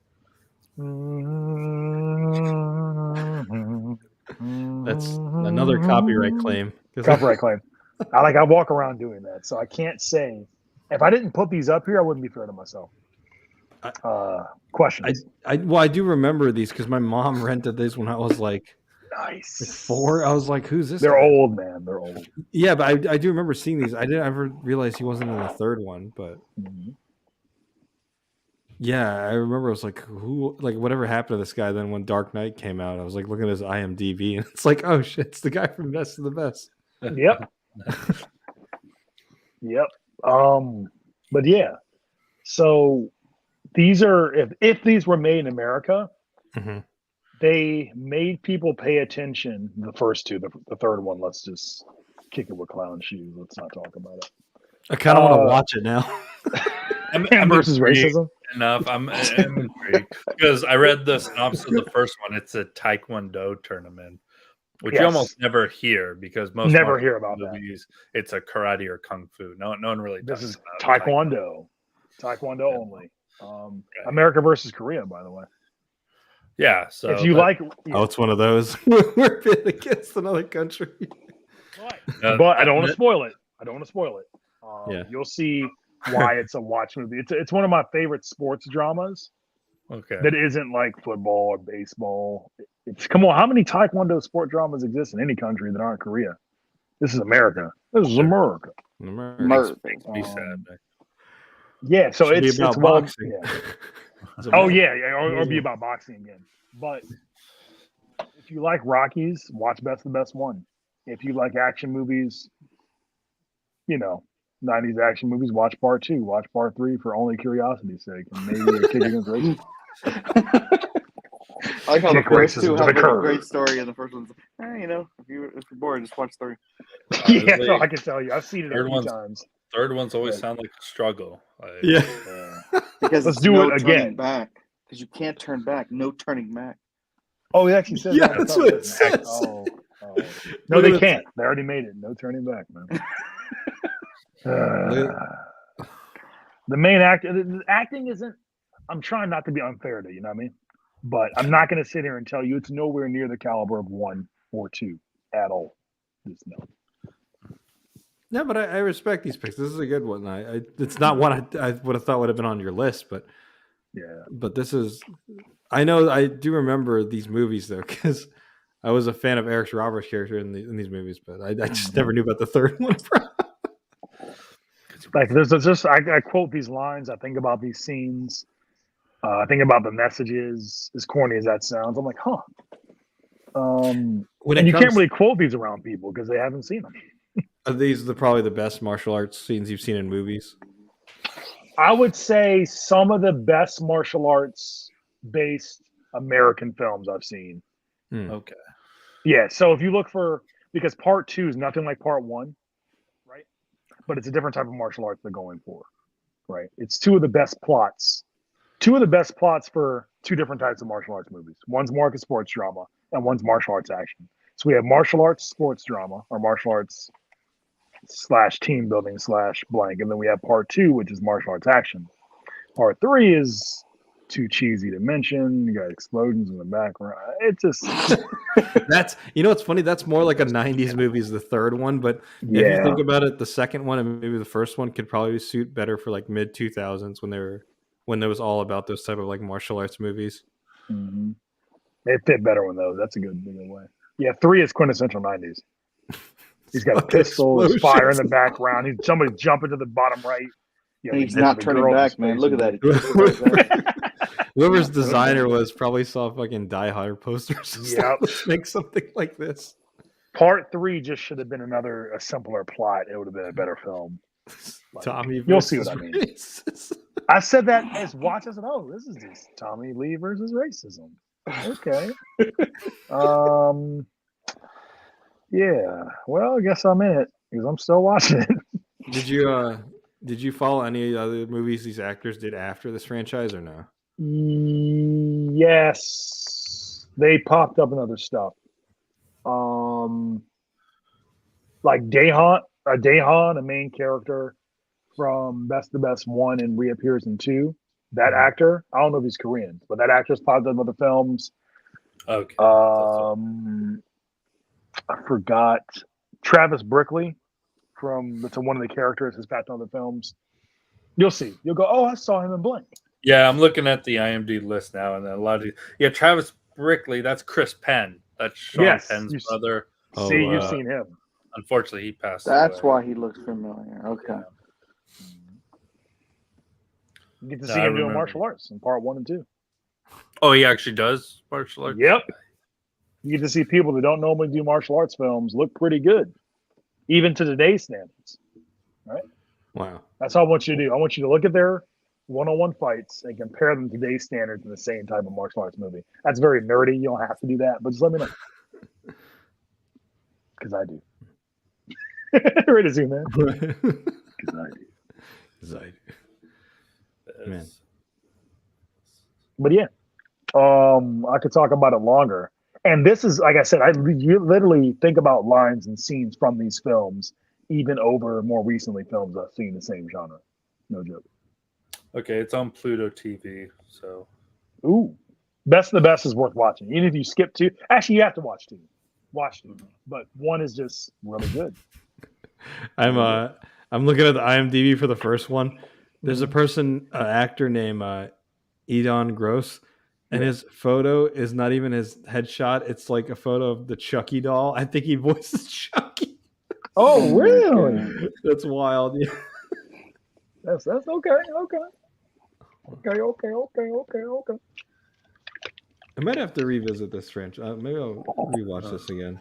Yeah, I'll we'll talk about it. First one. At least watch the first one. I don't know why, but I thought about this. I don't know why this makes me want to watch it, even though it's a horrible franchise. Not this one, but this makes me want to watch The Substitute for some reason. I don't know why. Oh, the substitute one is fun. What the hell's a The It's substitute with, part one what's is his name? fun. What's his name is in it? Eric Roberts? No. No, Nope, not you Eric have Roberts. you have Ernie Hudson or What is it? The Substitute. you have the first God, what is this movie? Is it Ernie Hudson? From I'm trying to Ghostbusters? remember who the actor is that's in the other Main one. character. No, it's not You Tom. have some big Tom names in Bergeron was in the first one. It's the second one and the third one. Like they have like 4 of them that's in it. There's Luis 4? Guzman In was it. in the first one? Yep. It's Treat Williams is in the like 2, Oh 3, my and 4. god. I saw 1 and 2. Fucking what show was he on WB? Fucking Treat Let's Williams. see. WB. He was in What is Substitute? Is it kind of like a what do you call it? he's like a ex-military person, and like he goes into these schools that are like bad schools, and there's always something bad happening. Like there's a drug ring in the background. Another one he goes to like there's one is an army school. I'm looking at his IMDb. The Substitute 3 winner takes all. Oh, yeah. The only reason I said it is because the last one where it's best of the best 3, no turning back. Like the names of these is just ridiculous. The Substitute 2 schools out. Look at this one. The Substitute failure is not an option. Wow, real original. Substitute for detention. You guys are going to what is it? Jump Street. Oh my gosh. All right, my bad. All right. Sorry, best of the best.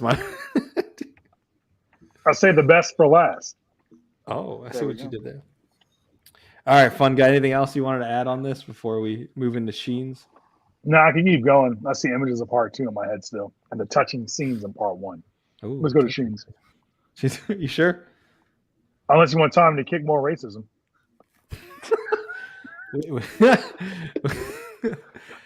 Yeah, let's kick racism. The answer, of course. Let's roundhouse kick racism, just like That would have been my tagline. Yeah. I like the tagline. The second one. This time, it's the fight of their lives. Oh, that's what it says. Yeah. Okay. Well, this was a solid trilogy pick. Fun guy. That's good. Save the best for last.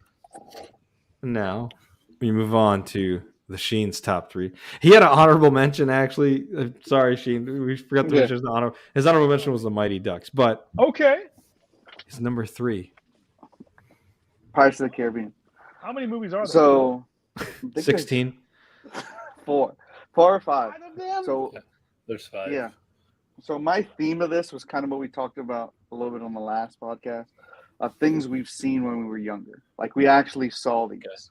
It wasn't something like back in the day, but something we saw. And Pirates was a big thing. At least the first one and the second one were big when they first came out. Just the Jerry Bruckheimer film. It was just action sequence, but the story actually made sense as well. It wasn't just full of action. So first one, second one, I think towards the third and fourth, that's where it started getting a little ridiculous. But at least the first and the second one for me were good.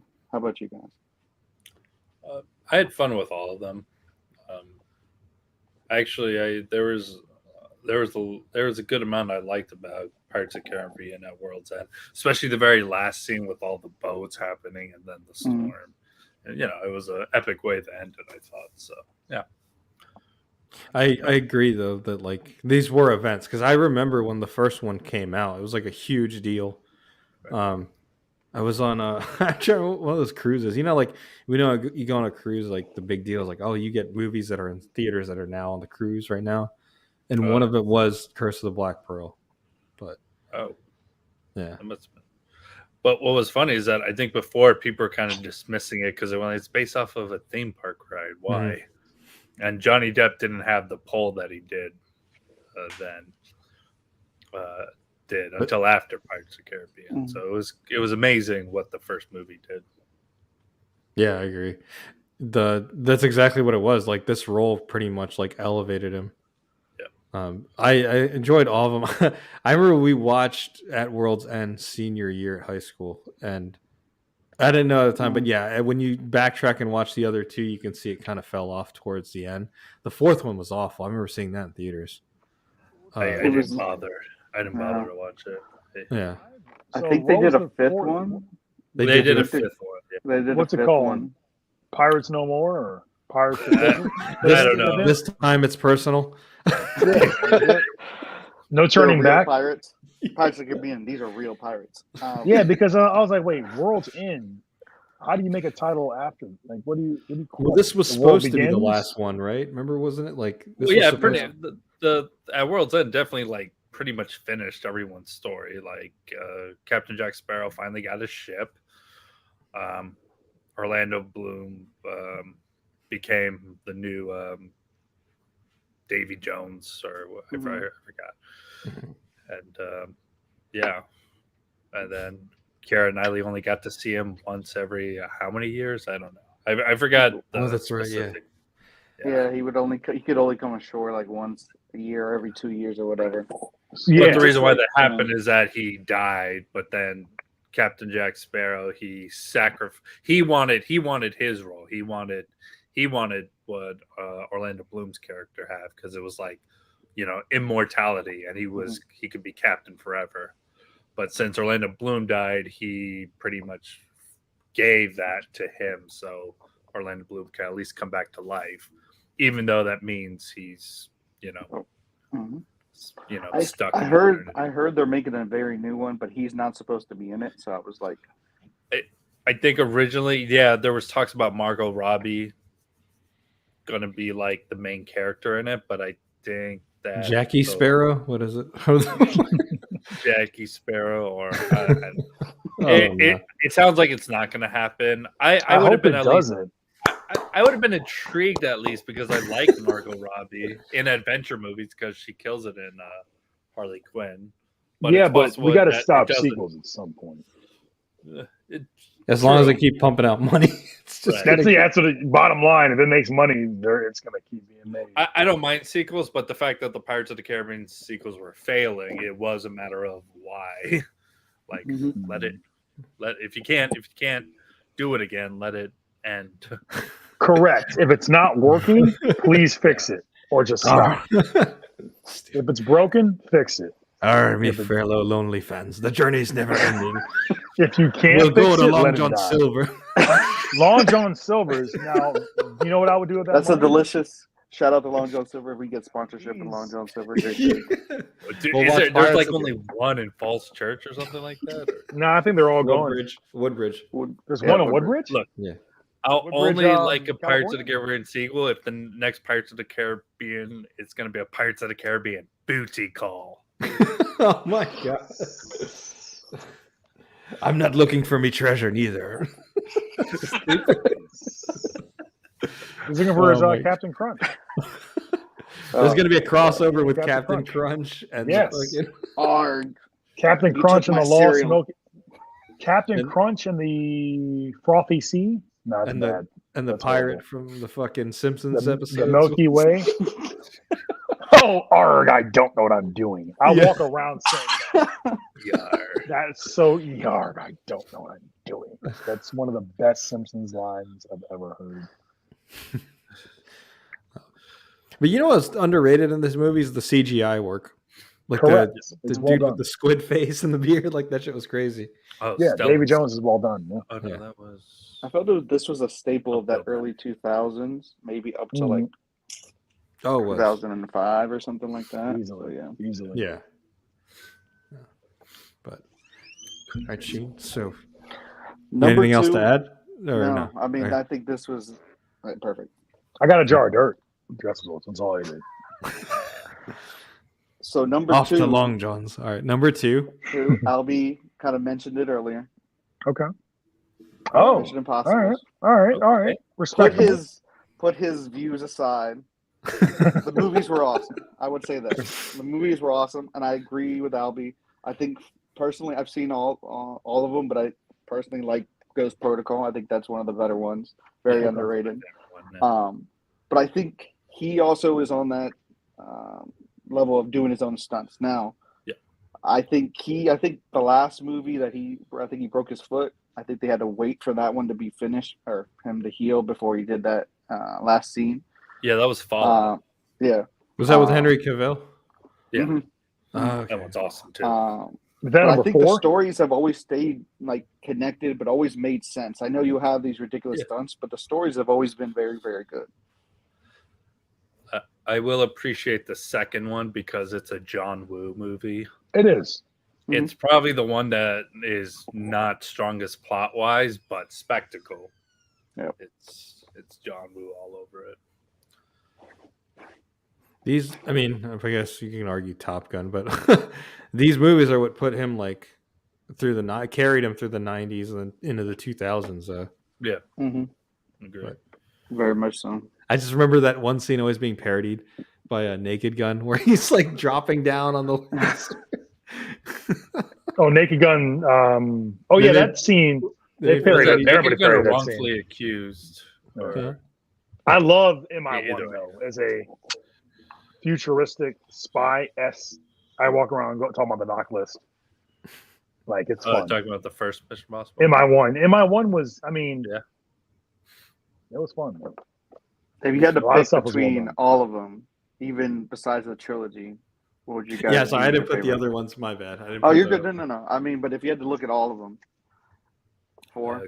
It'd be Ghost Protocol or the recent one, Fallout, with Henry Cavill.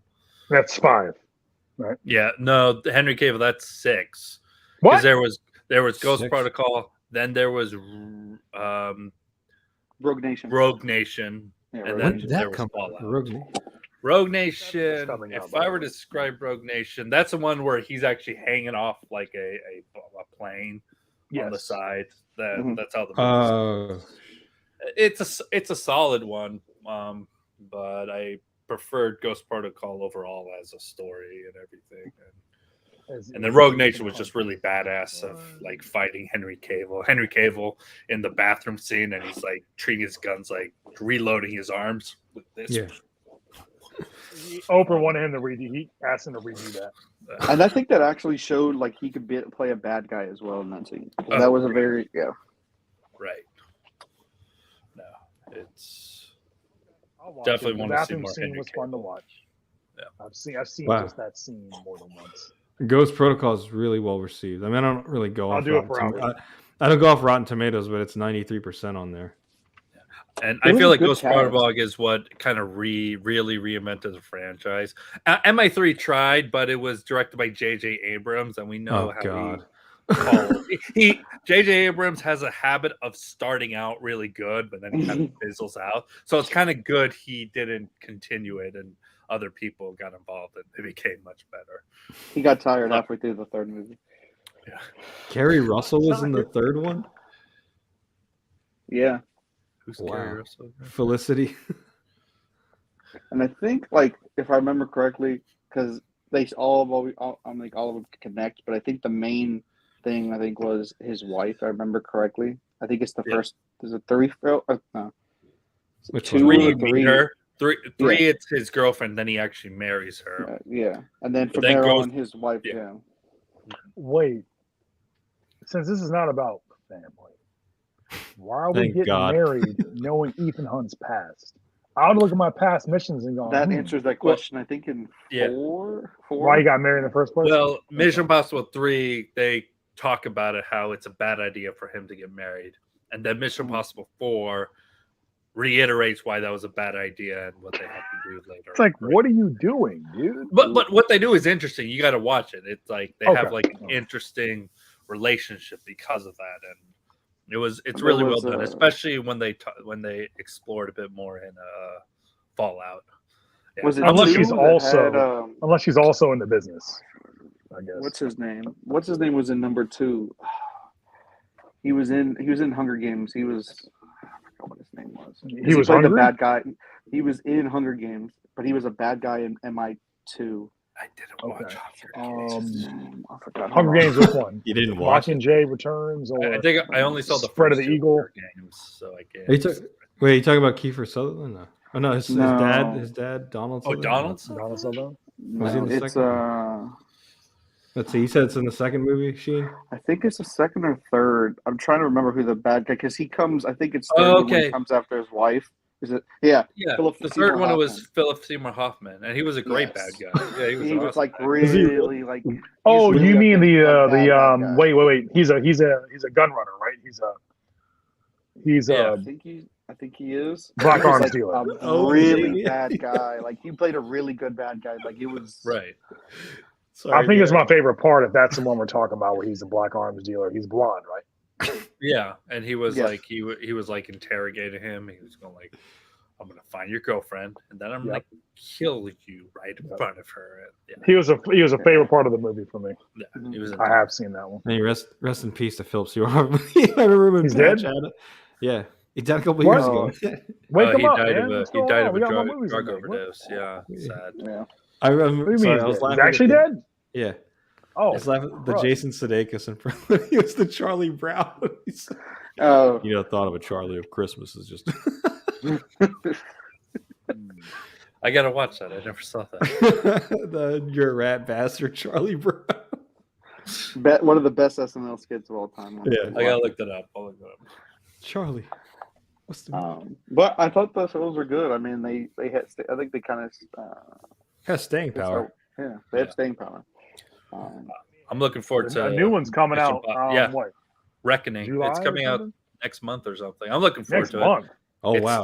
It stars Haley Atwell, and we know she kicks ass. So yeah, There you go. Wait, really? Was she in the last one? No.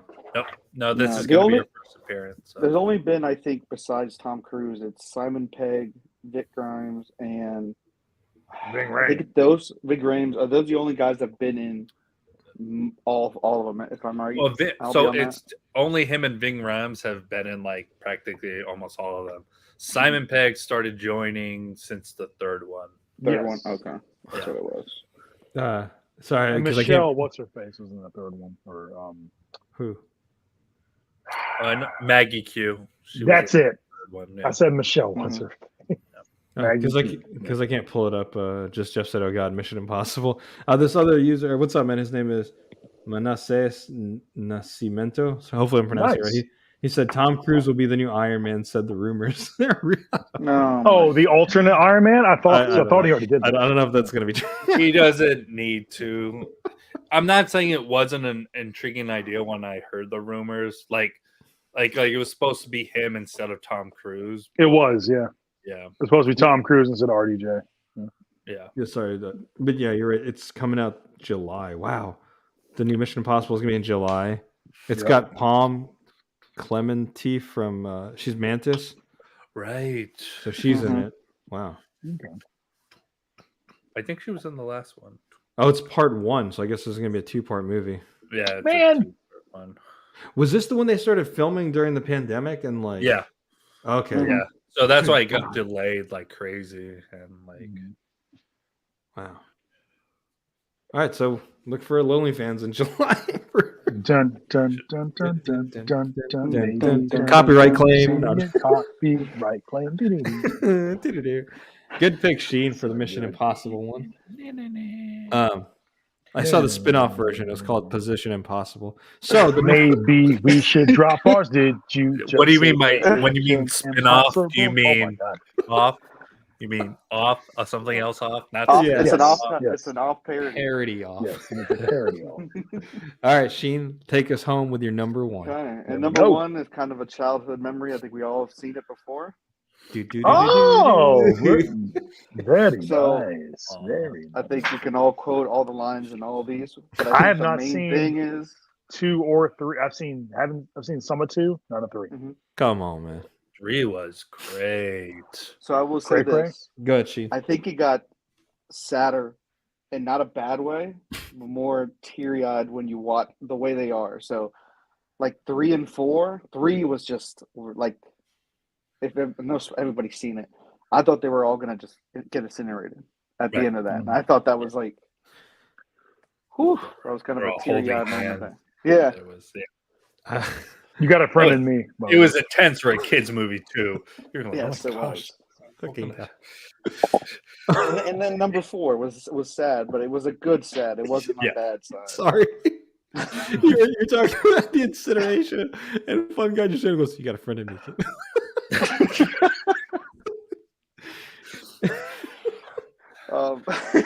That'd be funny if they did say that line and then end credits. You got a friend in me, and then.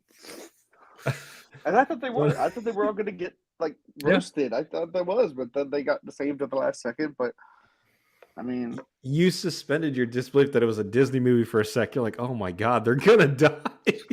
I thought it was. Yeah, I thought they were too. That'd be funny if you found out the directors, the original directors of Toy Story 3. You find out it's the Russo brothers. Like, what are you doing? We want them dead. We want them dead. Straight incinerated. And when they die, we want their ashes kind of just float away. Okay, can we do that? And they say no. Okay, never bring that up again. And they come back with Infinity War. Hey, ashes, we all fall down. Oh, and then Andy buys a pile of dirt, not knowing that dirt was made from. Wait, he puts it in a jar. You got a jar of dirt. Jesus I got Christ. a jar of dirt. And then that jar of dirt grows a plant, and it symbolizes that life goes on. You mean life? Life goes on, even though you burn the hell out of your toys, but there's still life finds a way. Life finds a way. Yeah, dig up the dinosaur skirt. So. So we're gonna. I'm glad you picked this one. I love the first one, honestly. All these quotable things like, "Yeah, you are a child's plaything," and then what was it? You are a toy. Little Part one. The second one was good. That was where, fuck it, Albie. I remember you're like, he goes, "Are you gonna be this guy when you grow up?" The fucking guy that Newman voices over that cleans the toys and stuff. Yeah. Wait. Oh yeah, Jerry. Yeah, the old guy. Yeah, the guy that works at Al's Toy Barn, the chicken suit guy. Oh, okay. So you're talking about that dude. Okay, that's Big Al's Toy Barn. Yeah. I thought you were talking about the really old guy that he hires to fix Woody. Oh no. Like, oh yeah. Never mind. Yeah. I'm gonna say that could be you too. You know, you're like, you know, collecting Social Security, but then okay. Thank you. At least I'm retired by then. Okay. The second one was good because you find out how like evil that Prospector is. Kelsey Grammer voiced him. He did a good job of that. Hey, one of the greatest villain voice actors ever. Yeah. That and Sideshow Bob. Yeah, that's true. 3 was good. I never saw 3 in theaters, but I remember seeing it on HBO, I think, when it came out. But I had the same thing. Just I thought they were going to die. I was like, this is it. But instead, we have to like cry later on, like as you see as you see him drive off, and then Woody is like saying goodbye. Look, yeah, that was teary. That was teary though. At number 4, like them just shaking hands, saying goodbye, and Woody just being, as he said, a lost toy at the end. It was just like, oh damn, yeah. Yeah, but he ended up with Bo Peep. Spoilers to you guys out there. Yeah. I'm not gonna watch it, so you're good.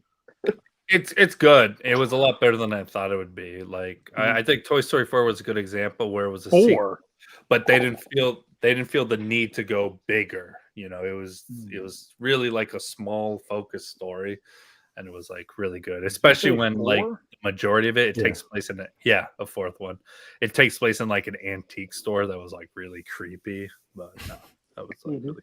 But 3 was so good. Why would you make a 4? Oh, that's what a lot of us thought. That's what I thought. But if you watch it, you realize, okay, they still had a story to say, and it was a good story, especially focusing on Woody and what Woody had to come to terms with. Yeah. So, yeah. Do you remember what at the end of 3 when he gives up his toys? It's not. That's inaccurate. I'm not going to give away. I didn't give away my toys when I went to college. Yeah. You know what I liked about the second one? About the second one with Zurg when they do that stupid "No, Buzz, I'm your father," and then fucking later on in the movie, because it's another Buzz Lightyear from the toy store that comes alive, and he's like, "What are you gonna do, Buzz?" "Oh, I'm gonna spend time with my dad." And he's playing catch with Zurg.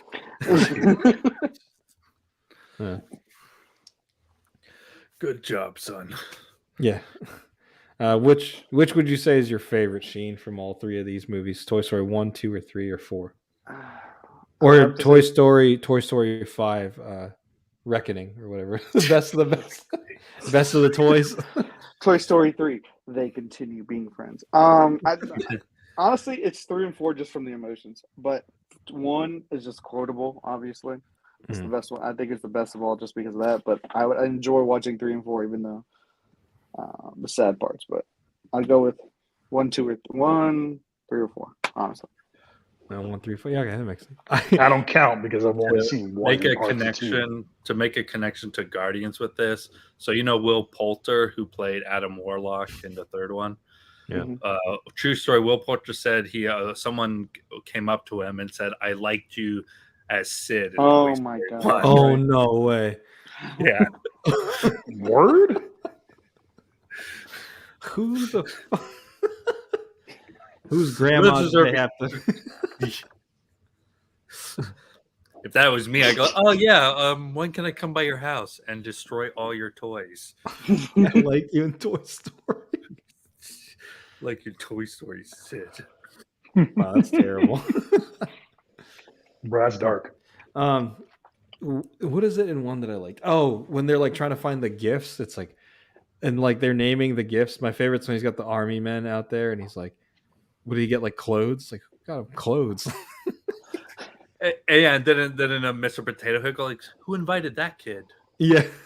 Oh, it was a lunchbox. All right, That's what it is. We got a lunchbox. It was at the end too. He goes, and we got a Mrs. Potato Head. Oh my god! Like he gets so excited. I better shave.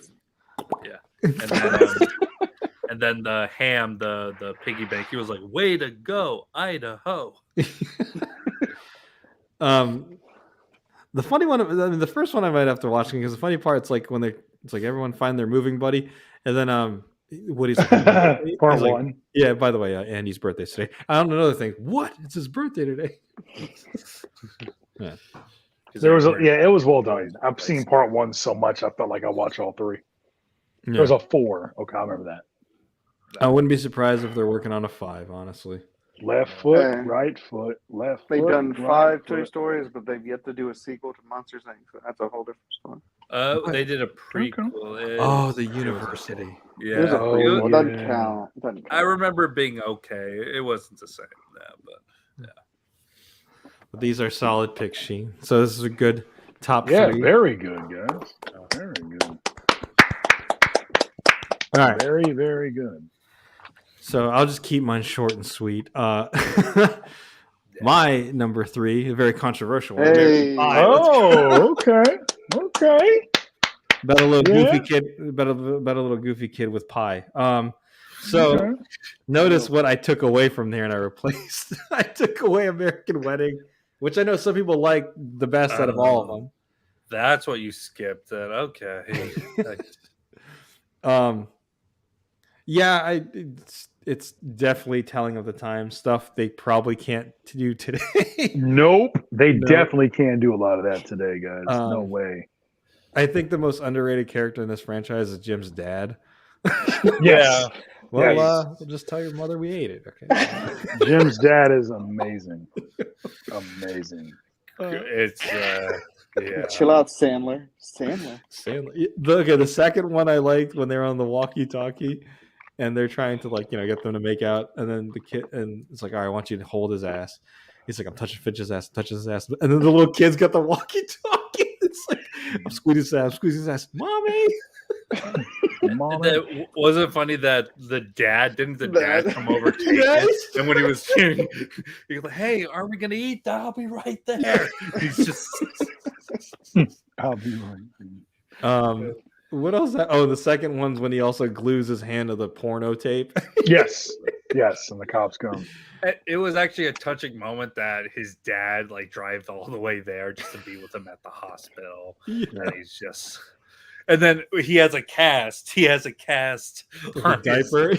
And then the dad, he's trying to get the doctor. So when is he allowed to? He's got a girl coming over. Not for a while. And girl from band camp's trying to break up with him, so he can look good in front of her. Right. And she's like, and I'm tired of the way you sweat so much. No, wait, no, I'm sweating so much because we have so much sex. Nice. Oh, okay. So the first one I want to say though, the goofiest shit was Chris. Was it Chris Klein or Kevin Klein? What's this dude's name? Chris Klein. Chris Klein being a choir member, like he can't even sing. Like, Scooby Pop Shop. Yeah, that's so stupid. Yo, the hair too that he Yeah. had. Good lord.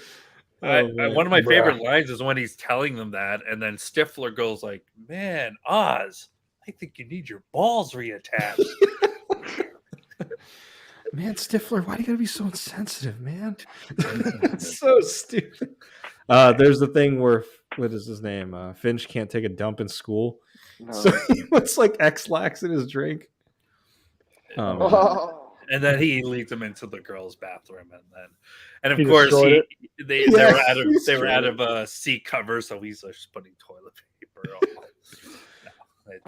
No, My favorite is when in the second one, Shermanator is at his party. He's like, Shermanator, hey, what the fuck are you doing here, man? And of course, they saved the best piece for last. That was their tagline. American Reunion was a nostalgia trip in 2012. The funniest scene though is when Sheen already said it, but the girl he babysitted has a boyfriend, and he's like, Oh yeah.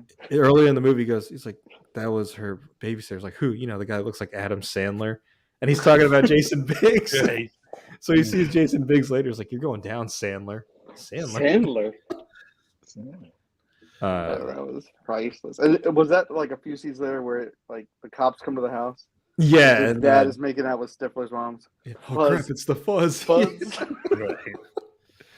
Right. There's Heather's boyfriend, Dr. Ron. He's like such a tool. He's like, please, you can call me Dr. Ron, D-Ron, or Drawn. So stupid. D-Ron. Yeah, and then he's trying to get, like, it's crazy. I think this movie did win a couple Oscars during its time. And Well, it had Rebecca De Mornay show up at the end as and Finch's mom. She was Finch's mom. And I think Stifler won. They're having sex on the soccer field, and like he's like, oh, Finch is such a dork. She's like, stop talking about him. Oh, you got what's his name? Is it John Choi? John Cho was on all of those, Yeah. The MILFs. Well, yeah, he was first in the second one, and he was like waiting in line to go to the bathroom, and he goes, "Oh my gosh, you had sex with Stifler's mom. If I wasn't holding it in to have a piss, I would totally shake your hand right now." And then in American Reunion, he's like, hey, I booked Chumbawamba. He's like, yeah, they couldn't show up, but you know me, I got knocked down, but I get up again. It's so stupid. Man, I love John Shaw. Yeah. Anyways, so American Pie number 3. Number 2, I switched last minute. It was originally going to be The Hunger Games, but I remember I did watch this recently with my parents, and Planet of the Apes. Oh.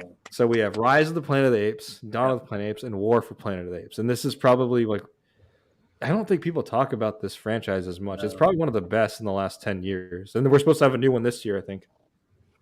Awesome. And I'm trying to remember what it was, but we all remember how it started with James Franco trying to find a cure for his dad's Alzheimer's. Yeah. Testing it on chimps.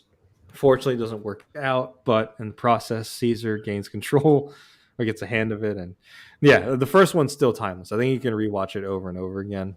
Dawn was pretty. It shows what happened to the world after, and like the apes are trying to be peaceful, but you know they're living in because they're not susceptible to the compound. I'm trying to remember what the chemicals called because some of them were dying off. Yeah. And then in War for the Planet of the Apes, they're going backwards and they can't speak. Some of them can't even talk. Right. I remember. Yeah. And then Woody Harrelson was like this bad, like evil, like army colonel or something like that, and like bad to the skin. You know, shave your head off with a razor. Evil. Yeah. Yeah. And for that one too, So you find out, you think like, oh, he's just trying to kill the apes and stuff like that, but you find out that they're not even going to rescue them either. The army's trying to take him down too because they've all been exposed to the apes. Right. And then you also find out, spoilers, what is it, 5 years later, but you find out that Woody Harrelson's also not immune to it because he loses his voice towards the end. Right. That's right. Yeah, It's true. but I gotta watch those again. I watched the last two in theaters, and it was really good. I watched all of them. I know the first one when I saw it in theaters, when he said no, the whole movie theater was quiet. Which one is Mark Wahlberg? I knew that. Yeah, what are we gonna fucking? Hey, What's Mark I'm gonna play with apes. It's not I bullshit. got it. Oh, that's Because I forgot which one he was in. I was like, I saw it, and he Just was No, there. He none of wasn't in these. any of these, thank God. That was a something Tim Burton tried to do, and it wasn't. I remember being an okay effort, but it wasn't because of Mark Wahlberg. I had to mess it up. I was like, wait, God damn it. But, Wasn't he but somewhere? I want to bring Somewhere? back a Planet of the Apes because you know who is a good actor is Andy Serkis. Like, Yes, Yes. he's Caesar in all these. now, and it's an incredible performance. Honestly, we're talking about good voice actors and all that. Yeah. I should and Andy 100% Serkis, watch all He three of does these. mocap, so it's more than voice actor. But Just I like feel Sean Gunn. Yep, just like Sean Gunn. I feel like that needs to be recognized more often. And yeah. Yeah. And Because I've only Yeah. seen the first two. You didn't see War for Planet of the Apes? No, I need to. Oh, please watch it, dude. Yeah, it's really good. good. good. The second one is funny because you see he deals with the conflict with Kobo, who's the other ape they were testing on in the first one, who's like been like treated poorly. So in the second one, he just wants to kill the humans. So he actually shoots Caesar and like says the humans did it, and then he takes over. Yeah, I did. Yeah, see that shit was crazy. And then That's Gary, War, or is that part two? no, it's Dawn of the Planet of the Apes. And you forget because I think Gary Oldman's in that too. Yeah, he's a bad guy in the second one. I remember that. I mean, is Gary he a bad Oldman guy is? if he's trying to look out for the humans? No. You're right. It depends on. Well, it's funny because there's a scene where I'm trying to remember that other actor's name that's like forgotten. He was in Dawn of the Planet of the Apes. He like aims the gun at them because he doesn't want them to set off the alarm or the bombs. And Gary Oldman's acting in that is amazing. Right. I think the actor you're talking about is Jason Clarke. Yeah. Yeah. But yeah, man. And War Very good choice. You're right. Not I didn't- not many Very people good talk choice. about Very, this, very though. good choice. It's- Yeah, But we need more. We need more love to this franchise. Yeah, I mean, I like what I've seen. Not the Mark Wahlberg one, though, right? No, not the Thank you. Marvel. I watched it and I was like, oh, it's just him in a spacesuit, and he's not making this look good, and the apes are doing better than he is. Well, but these three made me focus. Yes. Right? They're well done. The voice acting's well done. The plot brings you in, makes you take it seriously. You can slowly see like the not downfall, but like the the decrease of humans in these films as it moves, as it keeps going forward, like the less and less humans. The regression, of like mankind, and then trying to find out when is the next. They haven't announced when the next one's coming out. There's another one? Because I thought there's supposed to be. It's supposed to be called Kingdom of the Planet of the Apes. Oh, no, okay, so now it's Charlton confirmed. Heston versions. Okay. No, it's not till 2024 now. Damn. Okay. So there's supposed to be one for next year. It'll be good regardless. So. Yeah, I mean they've been good so far. Damn, we need some more of these. Okay. All right. I'll check out. And then my number one's very anticlimactic. Is it? I was gonna put because I was gonna put the Batman trilogy, the Nolan trilogy, like the Dark Knight, but I was like, one movie doesn't like because I compared the one my number one is to that, and I was like, okay, one for one, this other one's better. I mean, this is the one that really got me back into the fandom. So Avengers trilogy franchise, whatever you want to call it. I mean, the moneymaker, the money shot. The money shot. like as much as I love the Nolan trilogy, like this is the one that really like pumped my interest into that comic book world again. Okay. Agree. Especially Plus since I'm a what? It ends better. Just saying. Whoa. I was wondering what would break. What a break for us. That's true. The culmination of everything, because every one of these movies, like I compared to the Dark Knight trilogy, I was just like, no, I mean, if anything, probably Dark Knight stacks up with like Infinity War, but like other than that, I'd rather watch these other two over those other two movies. Especially Same Age here. of Ultron. I did like, huh? No, same here. Age of Ultron definitely made them. It's probably my favorite out of the three, to tell you the truth, because it made them face consequence, and it wasn't them saving anybody, right? It was like, oops, we already effed up. Let's try to negate collateral damage, right? Yeah. It's like the consequence of progress is what happened in Ultron. That's the way I describe it. The consequence of progress. One of the consequences of progress. And the lack of trust in the team, like with creating the AI. Yeah. Right. Yeah. You had some breakthroughs in it. You had the team having to deal with. It's like I said, out of the three, it's my favorite. One-liners aside. Yeah. Well, I guess you could say it aged well. Stupid. You know what I liked about the first one, though? If you rewatch it, they planted seeds for stuff in the future. The conflict between Cap and Iron Man, Thor and Hulk's budding like rivalry. Nat's background and Clint. But I did. Yeah, I did like how they planted the seeds for that, and then it was accentuated even more in Age of Ultron, the tension between the team. Yeah. Because it caused them to.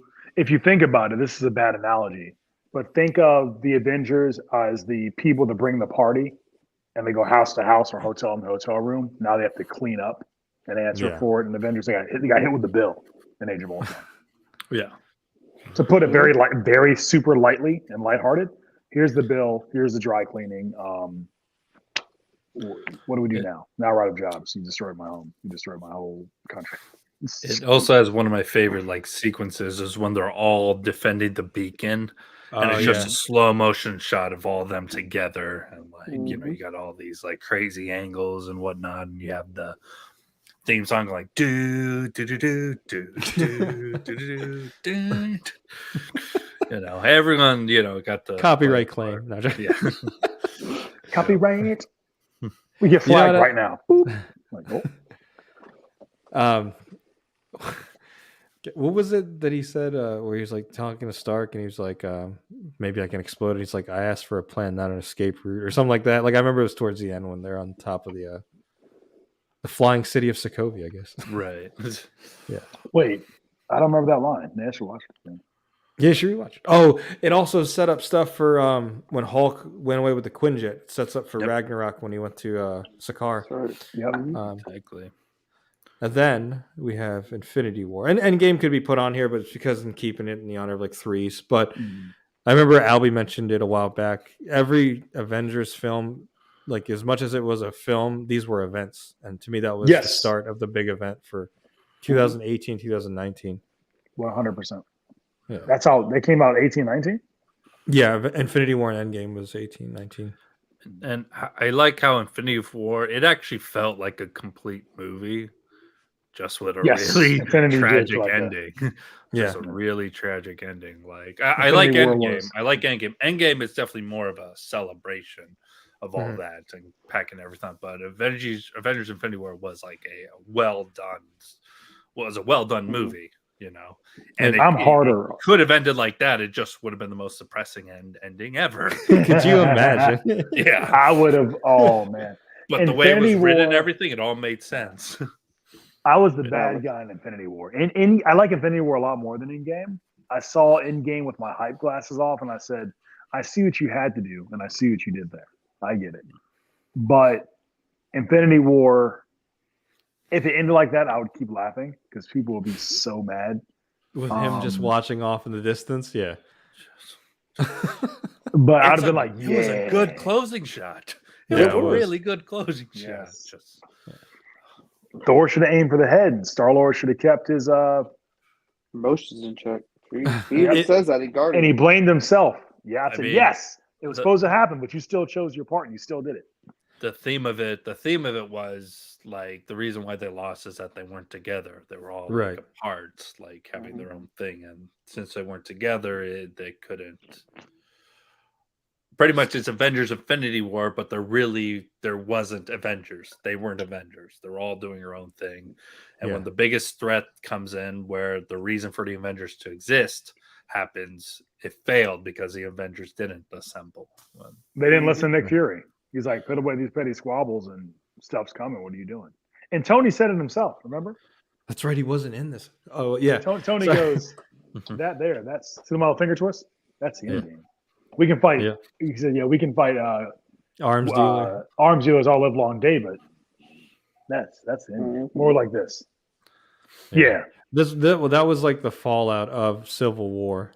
Like, which sucks because it's like you do wonder what would have happened if they were assembled. Could they actually have stopped him? But my only thing though was that they cut out the scene where, and I know why they did that, but they cut out the scene where Hulk was supposed to bust out of the Hulkbuster suit because he had come to terms with Bruce, and then became. I would have Professor loved Hulk. to seen that.